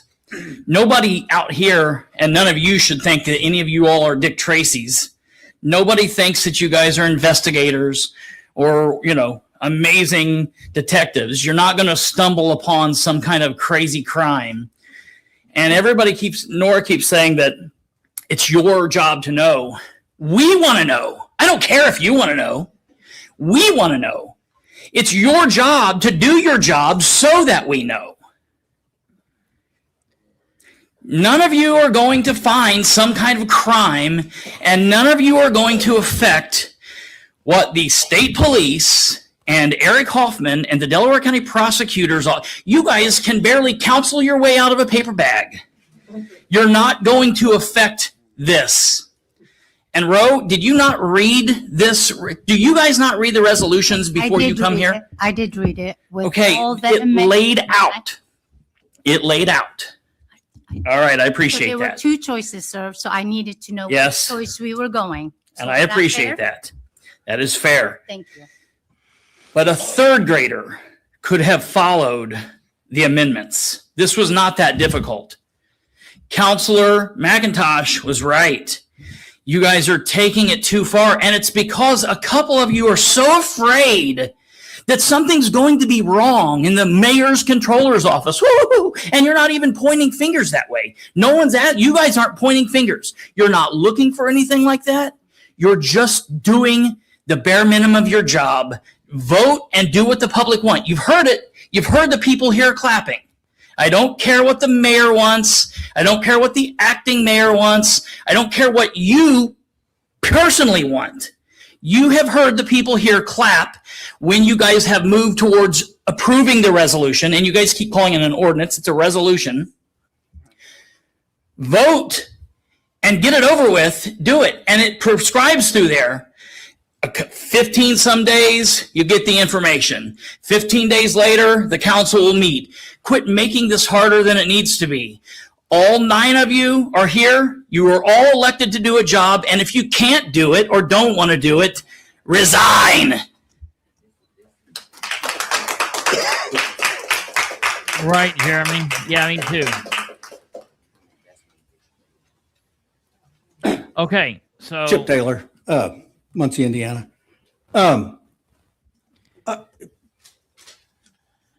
It's no secret that, like, a lot of times, a lot of the politics surrounding what goes on at council meetings, what the city council really just sort of amounts to, basically just kind of degenerates into expressions of our, opinions about something the administration's done. The administration does something, some of us cheer, some of us boo. I don't know that that's particularly productive. I think maybe it represents that people recognize these things are important and Ding, ding, ding, ding, ding. they feel passionate about them, so they want to speak out. But set that aside. This resolution offers the council a chance to take a substantive role in helping to solve like an apparent problem, and make things better for Muncie and all of us who live here. Okay, which is I think what we're trying to do. So I urge you to adopt this resolution. All right. I think some good amendments have been pointed out. It's like I don't think anybody wants like to interfere with a criminal investigation that came out of the State Board of Accounts. That's nuts. Listen to me. The bottom line in this thing, the State Board of Accounts said that there were issues. The State Board of Accounts published that report.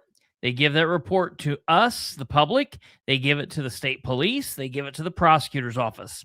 The state police and the prosecutor's office is doing their thing. The city council has an obligation. It's their duty to look into this and decide what's going on and where things went wrong or where things might be going right and how things need to be better adjusted. And if the controller's office have put stops in place to stop this from happening in the future, because we can't just keep letting money walk out the door because of who our program director is, or the park superintendent, or the parks manager, or the parks secretary, or the police department, or whatever department it is. Right now, it happens to be the parks. Okay, this isn't a situation where they're going to be looking for anything of major, like criminal or civil even factors. It's just saying, look, the city of Muncie has money. There should be these controls in place. If these controls aren't in place, we need to put them in place. Why aren't they in place? Here's where how we can better shore this up. They have that obligation, and it might not be the best that it's running concurrently with the state police investigation. But I want to point this out. The State Board of Accounts finished their investigation a month ago. The state police has been investigating this for a month. This thing's been going on since 2024, since 2022. And we're no closer to the state police handing over an investigation to the prosecutor's office. Why? Why are we not closer to that? So maybe we wait. We don't do this. And the state police never hands over a report.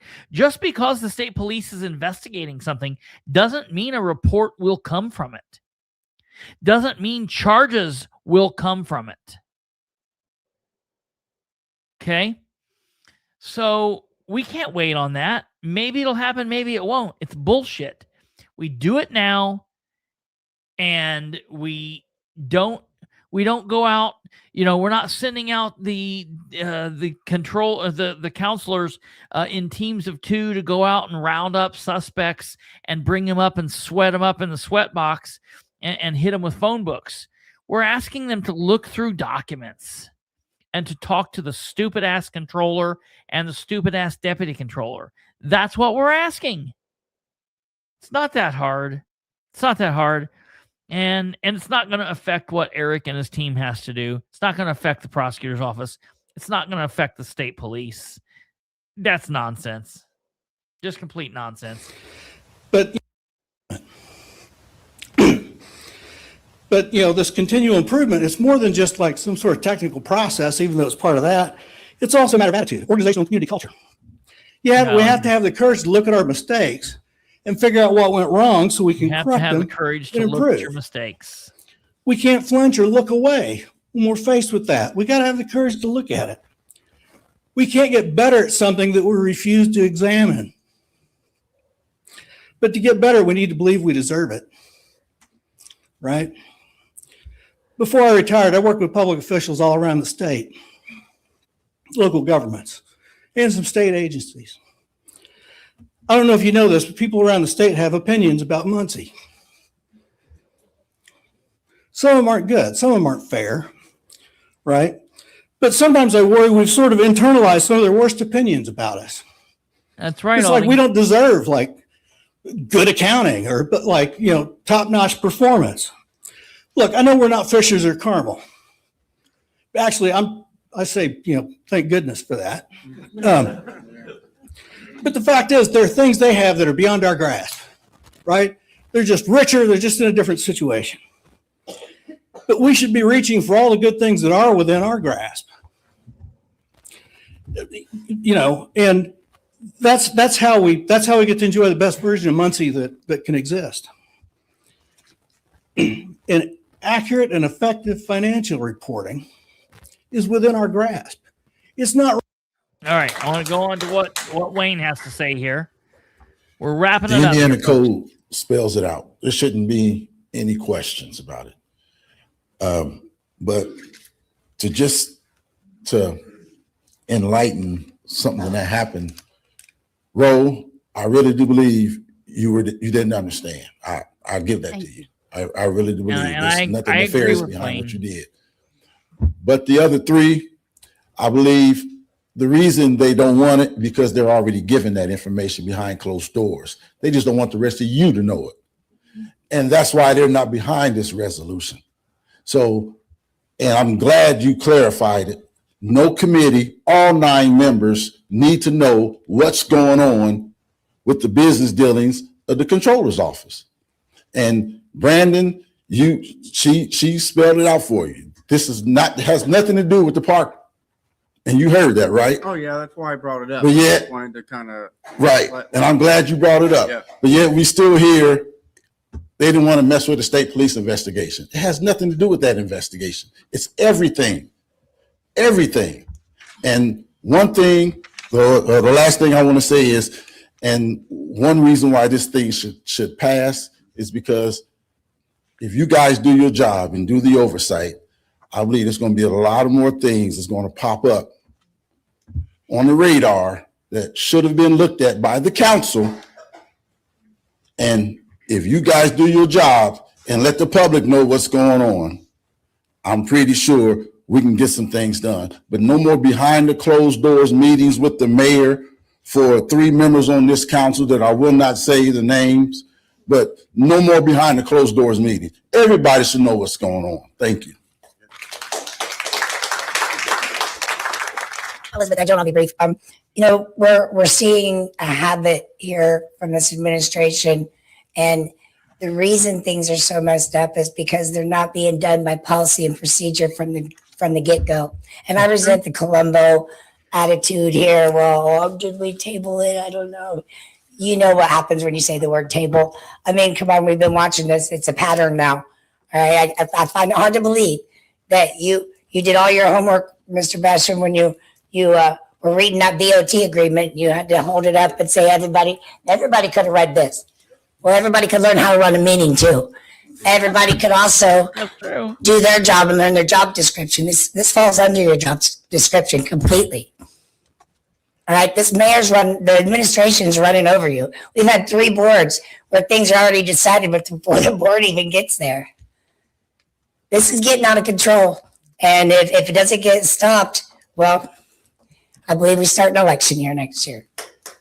Wah, wah. Any other comments, questions, council? We have one more. I just want to say that, it's all spelled out. I don't know what about this that has to have all this partisan. We need to stop playing partisan politics and do what's right for the people that we represent. The state probably said it right. Those 3 of you probably already got your answers, what we're looking for, but it hasn't been shared with anybody else. So let's stop playing partisan politics and do right by our people. I like what. Let me answer that, if I might. I don't have any information that you don't have. When this resolution was first presented, there is an issue of information that might come from a review. But that information, that has been addressed by the 3 amendments. The 3 amendments make it more reasonable for us to move forward and review a process without involving the investigation or naming names or interrupting an investigation before it's completed. Mr. President, sorry, they gave me a microphone. Listen to the city clerk. It is in the municipal code, our Muncie code, if I may read it, investigatory powers.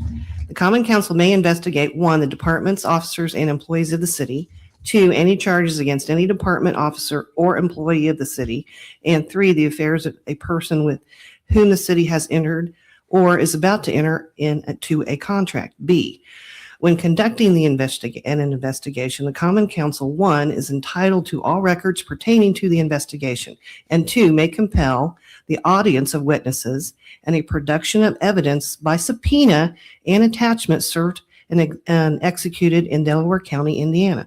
C, if a person refuses to testify or produce evidence at an investigation conducted under this section, the Common Council may order its clerk, me, to immediately present to the Circuit Court of the county a written report of the facts related to the refusal. The court shall hear all questions related to the refusal to testify or produce evidence and shall also hear any new evidence not included in the clerk's report. If the court finds that the testimony or evidence sought should be given or produced, it shall order the person to testify or produce both. This is actually in our municipal code. Honestly, it kind of covers what this resolution is. It's redundant. Yes.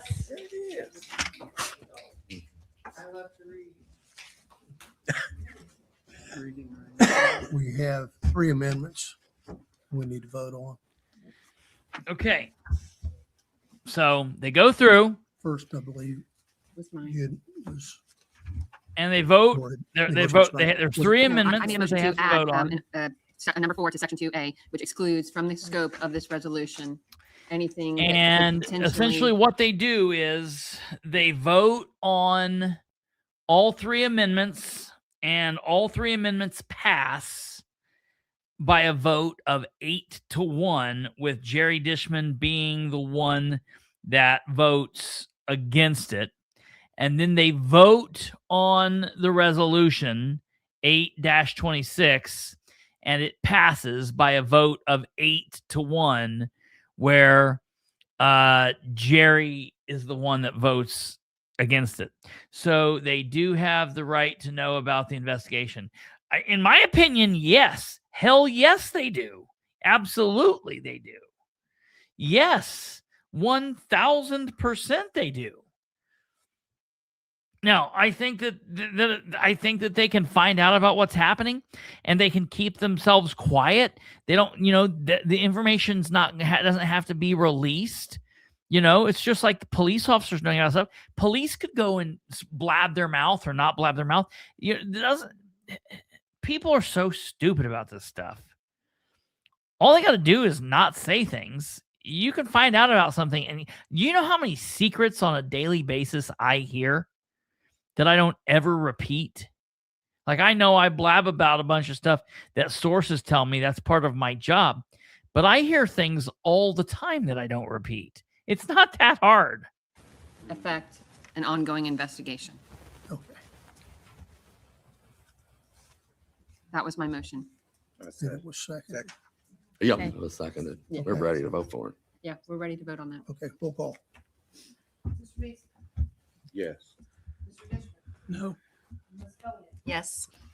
So Yes. it passes. Yes. Yes. Yes. Yes. Yes. Okay. And that it goes through.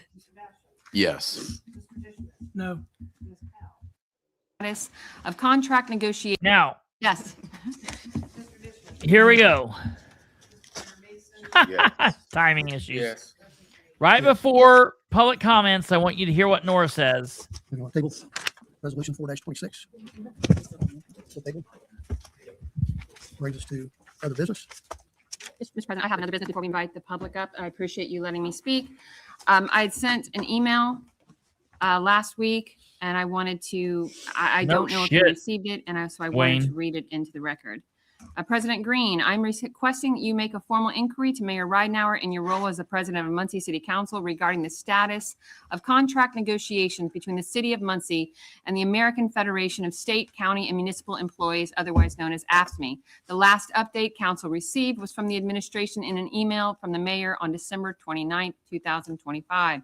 City Council adopted the most current collective bargaining agreements at the beginning of 2026 for both firefighters Local 1348 and Fraternal Order of Police Lodge 87, but we have yet to receive a resolution for the 2026 collective bargaining agreement for AFSCME Local 3656. During the budget process, each department head included a 4% raise for employees in their proposed budget. And then, as then finance chair, I questioned if the city had available funds. Controller Craig Wright assured the Finance Committee that even with decreasing property tax revenues as a result of Senate Bill 1, the city could afford to give all employees a 4% increase, given that Mayor Ridenour had pledged to subsidize the general fund with $900,000 in edit dollars. The council verified the funding was available and adopted the appropriations in Ordinance 33-25. The AFSCME employees are carrying the lion's share of the hardship our city employees experience as a result of the Senate Bill 1 strategies announced by Mayor Ridenour at his press conference last August. These include static wages in the face of increased health insurance premiums, a hiring freeze, and encouraging full-time employees to transition to a part-time status. Even under these circumstances, AFSCME employees continue to give the city their best. I hold the firm opinion that feeling appreciated and valued by your employer goes a long way towards improving the employee's quality of life and quality of place, both of which Mayor Ridenour spoke of in his State of the Community address last March. They have earned and deserve this salary increase, which was promised during the mayor's press conference last August. The funding has always been there to provide these raises and invest in our employees. I'm optimistic that your inquiry will reveal that a 2026 collective bargaining agreement between the city and AFSCME, which includes their salary increase, is being prepared for submission to the clerk's office for our July meeting. Respectfully, Nora Powell. Thank you. Thank you.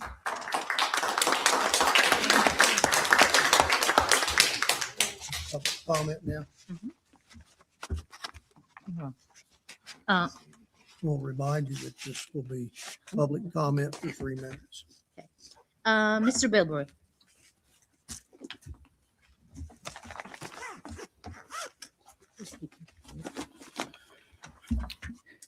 I want to thank the city clerk for reading 3208. It's something that I have brought to you guys several times over the last several years at various points, and so I'm appreciative that she did that, and hopefully you guys will take it upon yourselves to go home and read it as well. I might get it tattooed right here, so every Right here, now and then I can just lift it up and be like, hey, you guys can do this right here. I just really, again, want to talk about how embarrassing it was tonight. Your performance just was not good tonight. And I think every time it's like that, we have to tell you, you need to be told and you need to feel bad about it. You need to go home and feel bad about it. You really need to like pray and talk to your friends and family members and ask like, hey, should I do this again? Should I not do this again? You know, you're going to be filing to run for re-election here in just a couple months, January. And I think there's several of you up there that really need to consider just not doing that. I think there's several of you that could probably consider resigning. I know you're not going to do that. I don't know why. Think about it. You wouldn't have to deal with me anymore. Wouldn't it be great just to be able to tell me to go pound sand or whatever? Just not even talk to me. That'd be fantastic. Hey, you could not answer emails. You guys are good at that. The last thing I want to send off with is, I know that I've emailed this to you guys, and I appreciate that several of you have talked about this, but I do want to put it on the record. Back last October, there was a situation where you guys had a little bit of a meeting before the meeting and then a meeting during the meeting, and I was concerned that it was an open door violation. I got up, I said that, there was some back and forth, and you guys didn't think it was. I did file a complaint with the public access counselor. The public access counselor did file the advisory opinion. I was correct. The council did commit 2 open door violations. You guys all have a copy of that now, and I'm sure that the city's aware of that. So I was right. Nothing's going to come of it. But the reason I told everyone that I was so concerned about this is there was a situation like that in Henry County about 7 years ago. And the person who actually got the advisory, in their opinion, filed suit, and it cost Henry County $10,000. So I'm not going to sue the city for this. That's not what the point is. I'm not trying to hurt Muncie. I just want you guys to be aware of it. And I am thankful that there are several of you that have approached me about that, but I feel it was important to put that on the record. So thank you guys. Have a good night. So that's that's what I had to say, ladies and gentlemen. And I'm going to give that to the president to see if he can read it. And a host of other Do you people got to remember speak. somebody Oh, said- we're going to hear what Wayne Scaife has to say. It does not look.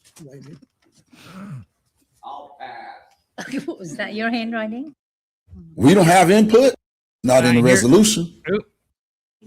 All right, this is big. It does not look.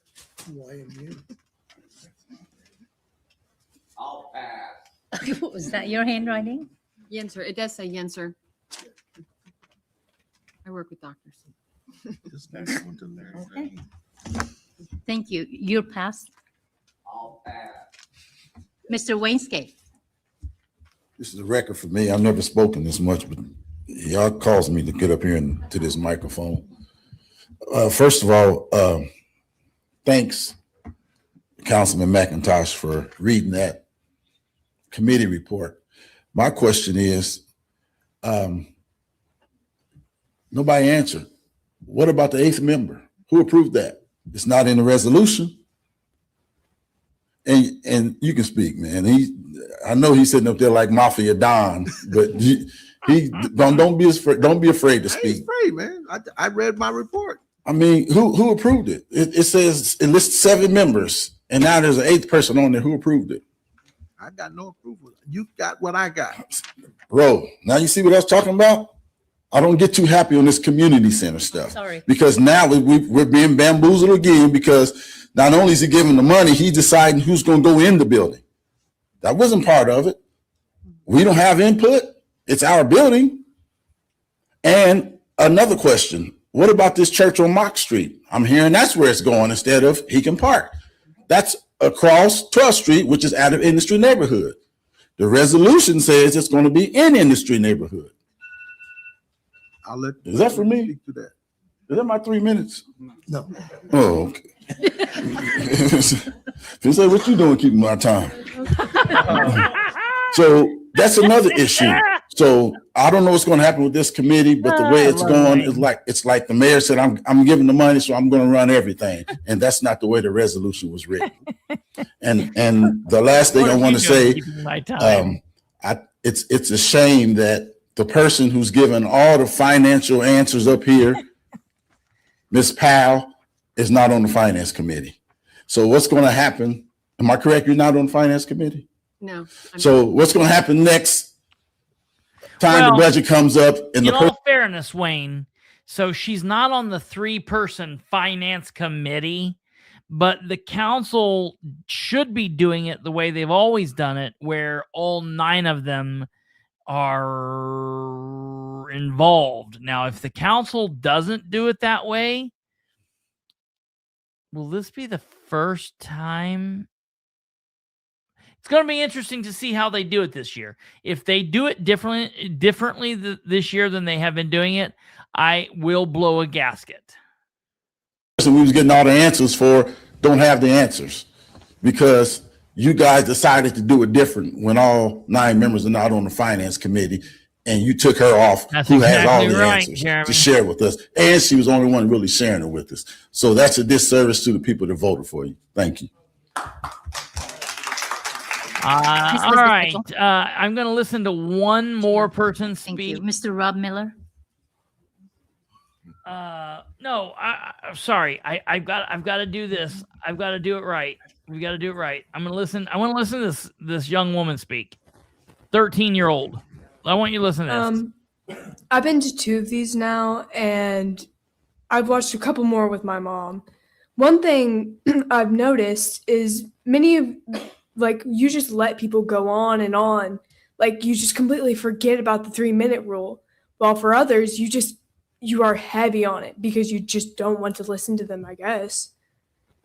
I also get, if someone's, crying, okay, that's okay. Give them an extra 30 minutes, like 30 seconds to like a minute. Another thing I notice is I rarely see any of you out and about. Like I do, as you know, I do a lot of things with my dad. And on top of that, I'm a student in middle school. I'm 13. I do at least 5 extracurriculars and I play instruments and I still have time to hang out with my friends. I rarely see any of you guys doing anything at all. None of you guys were posted about being at a cleanup like last month. Oh, that's I cool, went to Tara. at I least did one not of know them, that. and my That's dad awesome. went to like 3. Some of them got canceled, That's but he awesome. still Please was tell there her she did a great to see job. that they got canceled. I see Sarah and Nora places, and yes, I saw President Green at Cooley Park, I believe last Tuesday. But that was the That first same thing time he happens was to me. anywhere My with voice our dropped out. neighborhood association in months. I'm just saying, if you're going to be as a council, at least be somewhere and show that you are helping the community. And like, no one listens to kids my age. I'm 13. Nobody's going to listen. So I hope that you I'm guys listening. will listen to me because you guys are a lot older than me and will maybe take my advice and stop complaining about what's going on around and do it yourselves. Very good. Very good. She did a great job. I love it. She did a great job. Very proud. Mr. Norman Hawkins. Very, very proud. Okay, this is the last this last one we're going to listen to. I want everybody to listen to this.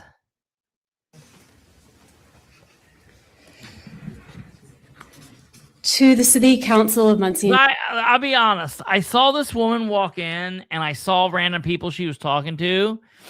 And when she stood up, I thought, I don't know I don't know who this woman is. I've never seen her before. I have no clue who she is.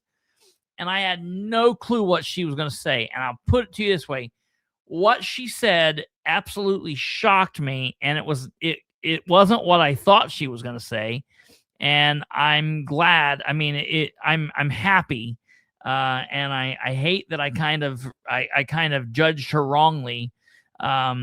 Just by off, people do that. That's wrong, I guess. But I want you to listen to what she's got to say. Deanna. I'm grateful for this council's work to elevate community input by passing Resolution 15-25, quote, establishing a committee to study the development of a community center to replace the former South Madison Community Center. I moved to South Central Muncie just after the demolition of the multi.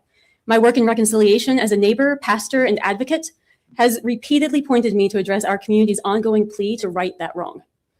I was excited to represent South Central on this advisory committee and was elected vice president of that committee at its May 21st meeting to elect officers. Mayor Ridenauer requested that we meet at 1910 South Mock, formerly called Industry Methodist Church. It is outside the industry neighborhood, about a 5-minute drive from where the multi stood. As I stated in that meeting, if the problem we are looking to solve is simply that Muncie needs a community center, the Mock Street building makes perfect sense. It has 3 levels of an educational wing as well as an outbuilding and sanctuary that would be well utilized for community events. However, the problem we were tasked to address was that of replacing the multi, which was promised to the industry neighborhood 2 generations of children ago. I asked which problem we were tasked to solve. The mayor answered that a Mock Street Community Center was the only feasible option using edit funds right now, and that this administration would not be able to heal the wounds and broken trust from taking away the multi. The Muncie Mission has donated this building to the city at about the same time it was announced that the city was donating the Crisis Center to the mission. I have been unable to determine how those exchanges came about. But as a result of that gift, our group's task is simply to advise how to make Mock Street usable by the community. For South Central, this repurposing of buildings is a double whammy. We are losing the closest attempt at a crisis center just to our west on 8th Street and a promised community center to our east in Industry. We wanted a crisis center and a community center near our borders. We will get neither. This move, while perhaps well-intentioned, further damages trust in our local government. I cannot lend my efforts to it while working in good faith to build trust. At South Central's May 26th board meeting, I announced my intent to resign from this advisory board. as it will not address the needs and concerns of the community to which I am most accountable and called. The board Sad. unanimously declined to send another representative to this committee in my place, also for those same reasons. If this plan goes forward as is, we bless our Southside and Blaine neighbors to do good work with the city at this community center. We hope that the city would collaborate with you, listen to you as experts on what your neighborhood needs, and that you will have the creativity, clarity, and passion required to see a project like this through. But we will lament with our industry neighbors, whose concerns will not be addressed again.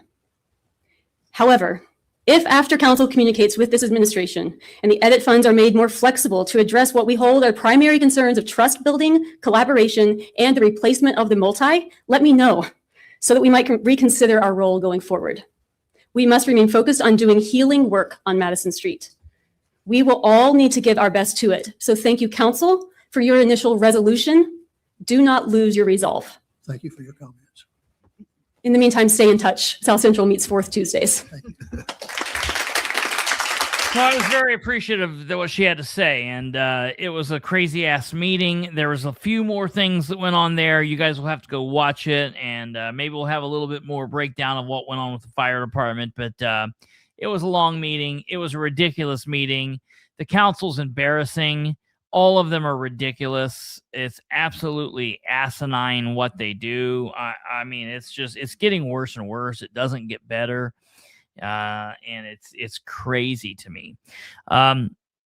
Before we leave, I just want to mention the fact that I was wrong last night.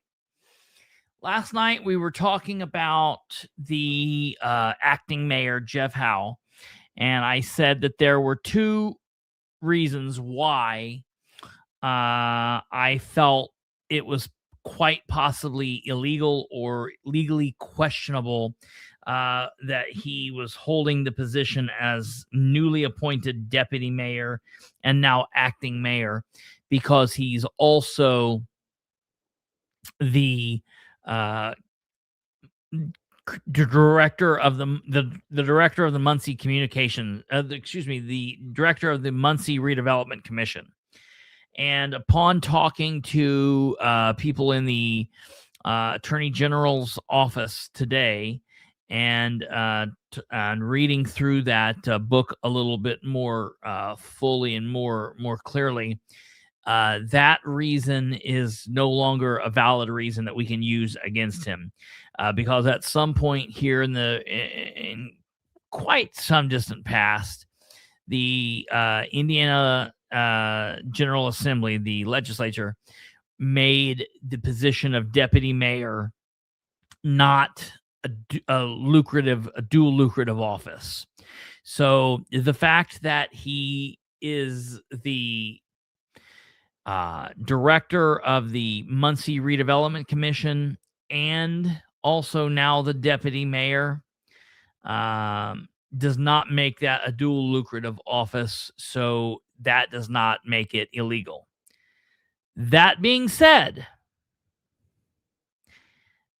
there's still a conflict of interest, and that conflict of interest still makes it very questionable. And so last night when I said there were two reasons to question it legally, that was wrong. There's only one. All you need is one. You only need one reason, and that one reason, if valid, makes it a problem. And I still think there's that one. Matter of fact, the people I talked to today said, yeah, they think that one reason, the conflict of interest, does fit. So I am working on this. I don't know what's going to come of it. I don't know what will be happening, but I wanted to be very clear about that. I said that I was wrong about something else, and it pertained to the council. I'll have to think about it. I'll have to ask Kate what that other thing is, and I'll tell you tomorrow. But I always like to say, when I'm wrong, I always like to admit what I was wrong about. So that's that. So we will be back tomorrow, of course, as always. We'll God willing, we have a lot to talk about. There will be a whole bunch of other stuff. The Delaware County Commissioners met today. They met today in almost a 2-hour long meeting. So, something was going on there. So we'll take a look at that. We'll take a look at what's going on in the city of Muncie, and we'll continue looking at what's going on with Jeff Howe and the mayor and all of that. I do want to put this out there. Tomorrow, Muncie Mayor Dan Ridenhour is supposed to go under the knife. He's supposed to have surgery for his cancer. And it is my total whole heart and being, with my whole heart and being, I pray that the Lord will look over him and keep his hand on him, on his family, his wife, the children, grandchildren. My thoughts and prayers are with him, his family, specifically the doctors that are going to be making the decisions tomorrow, the doctors that will be operating, the nurses, the team that will be there, and all of the doctors that will be taking care of him, recovery and post-op and all of that stuff. So my thoughts and my prayers are with Mayor Ridenhour, and I hope that he is able to defeat the demon of cancer. Cancer is a bitch, and it needs destroyed in every way possible. And I don't agree with Mayor Ridenhour on a lot, but this is just not something. This is not part of that. And my thoughts and my prayers are with him and his family. So I wish him the very best and a speedy recovery. We'll be back here tomorrow, God willing, and we will see you all then. Hey, if you haven't, make sure to smash that like button. If you're new on YouTube, maybe subscribe, click the bell, do all of that stuff. We'll see you around. And if you need to get a hold of me, there's all the contact information, phone number, email, and over here is where we will be live streaming everything. So you guys take care. God bless. Have a good evening. Good night.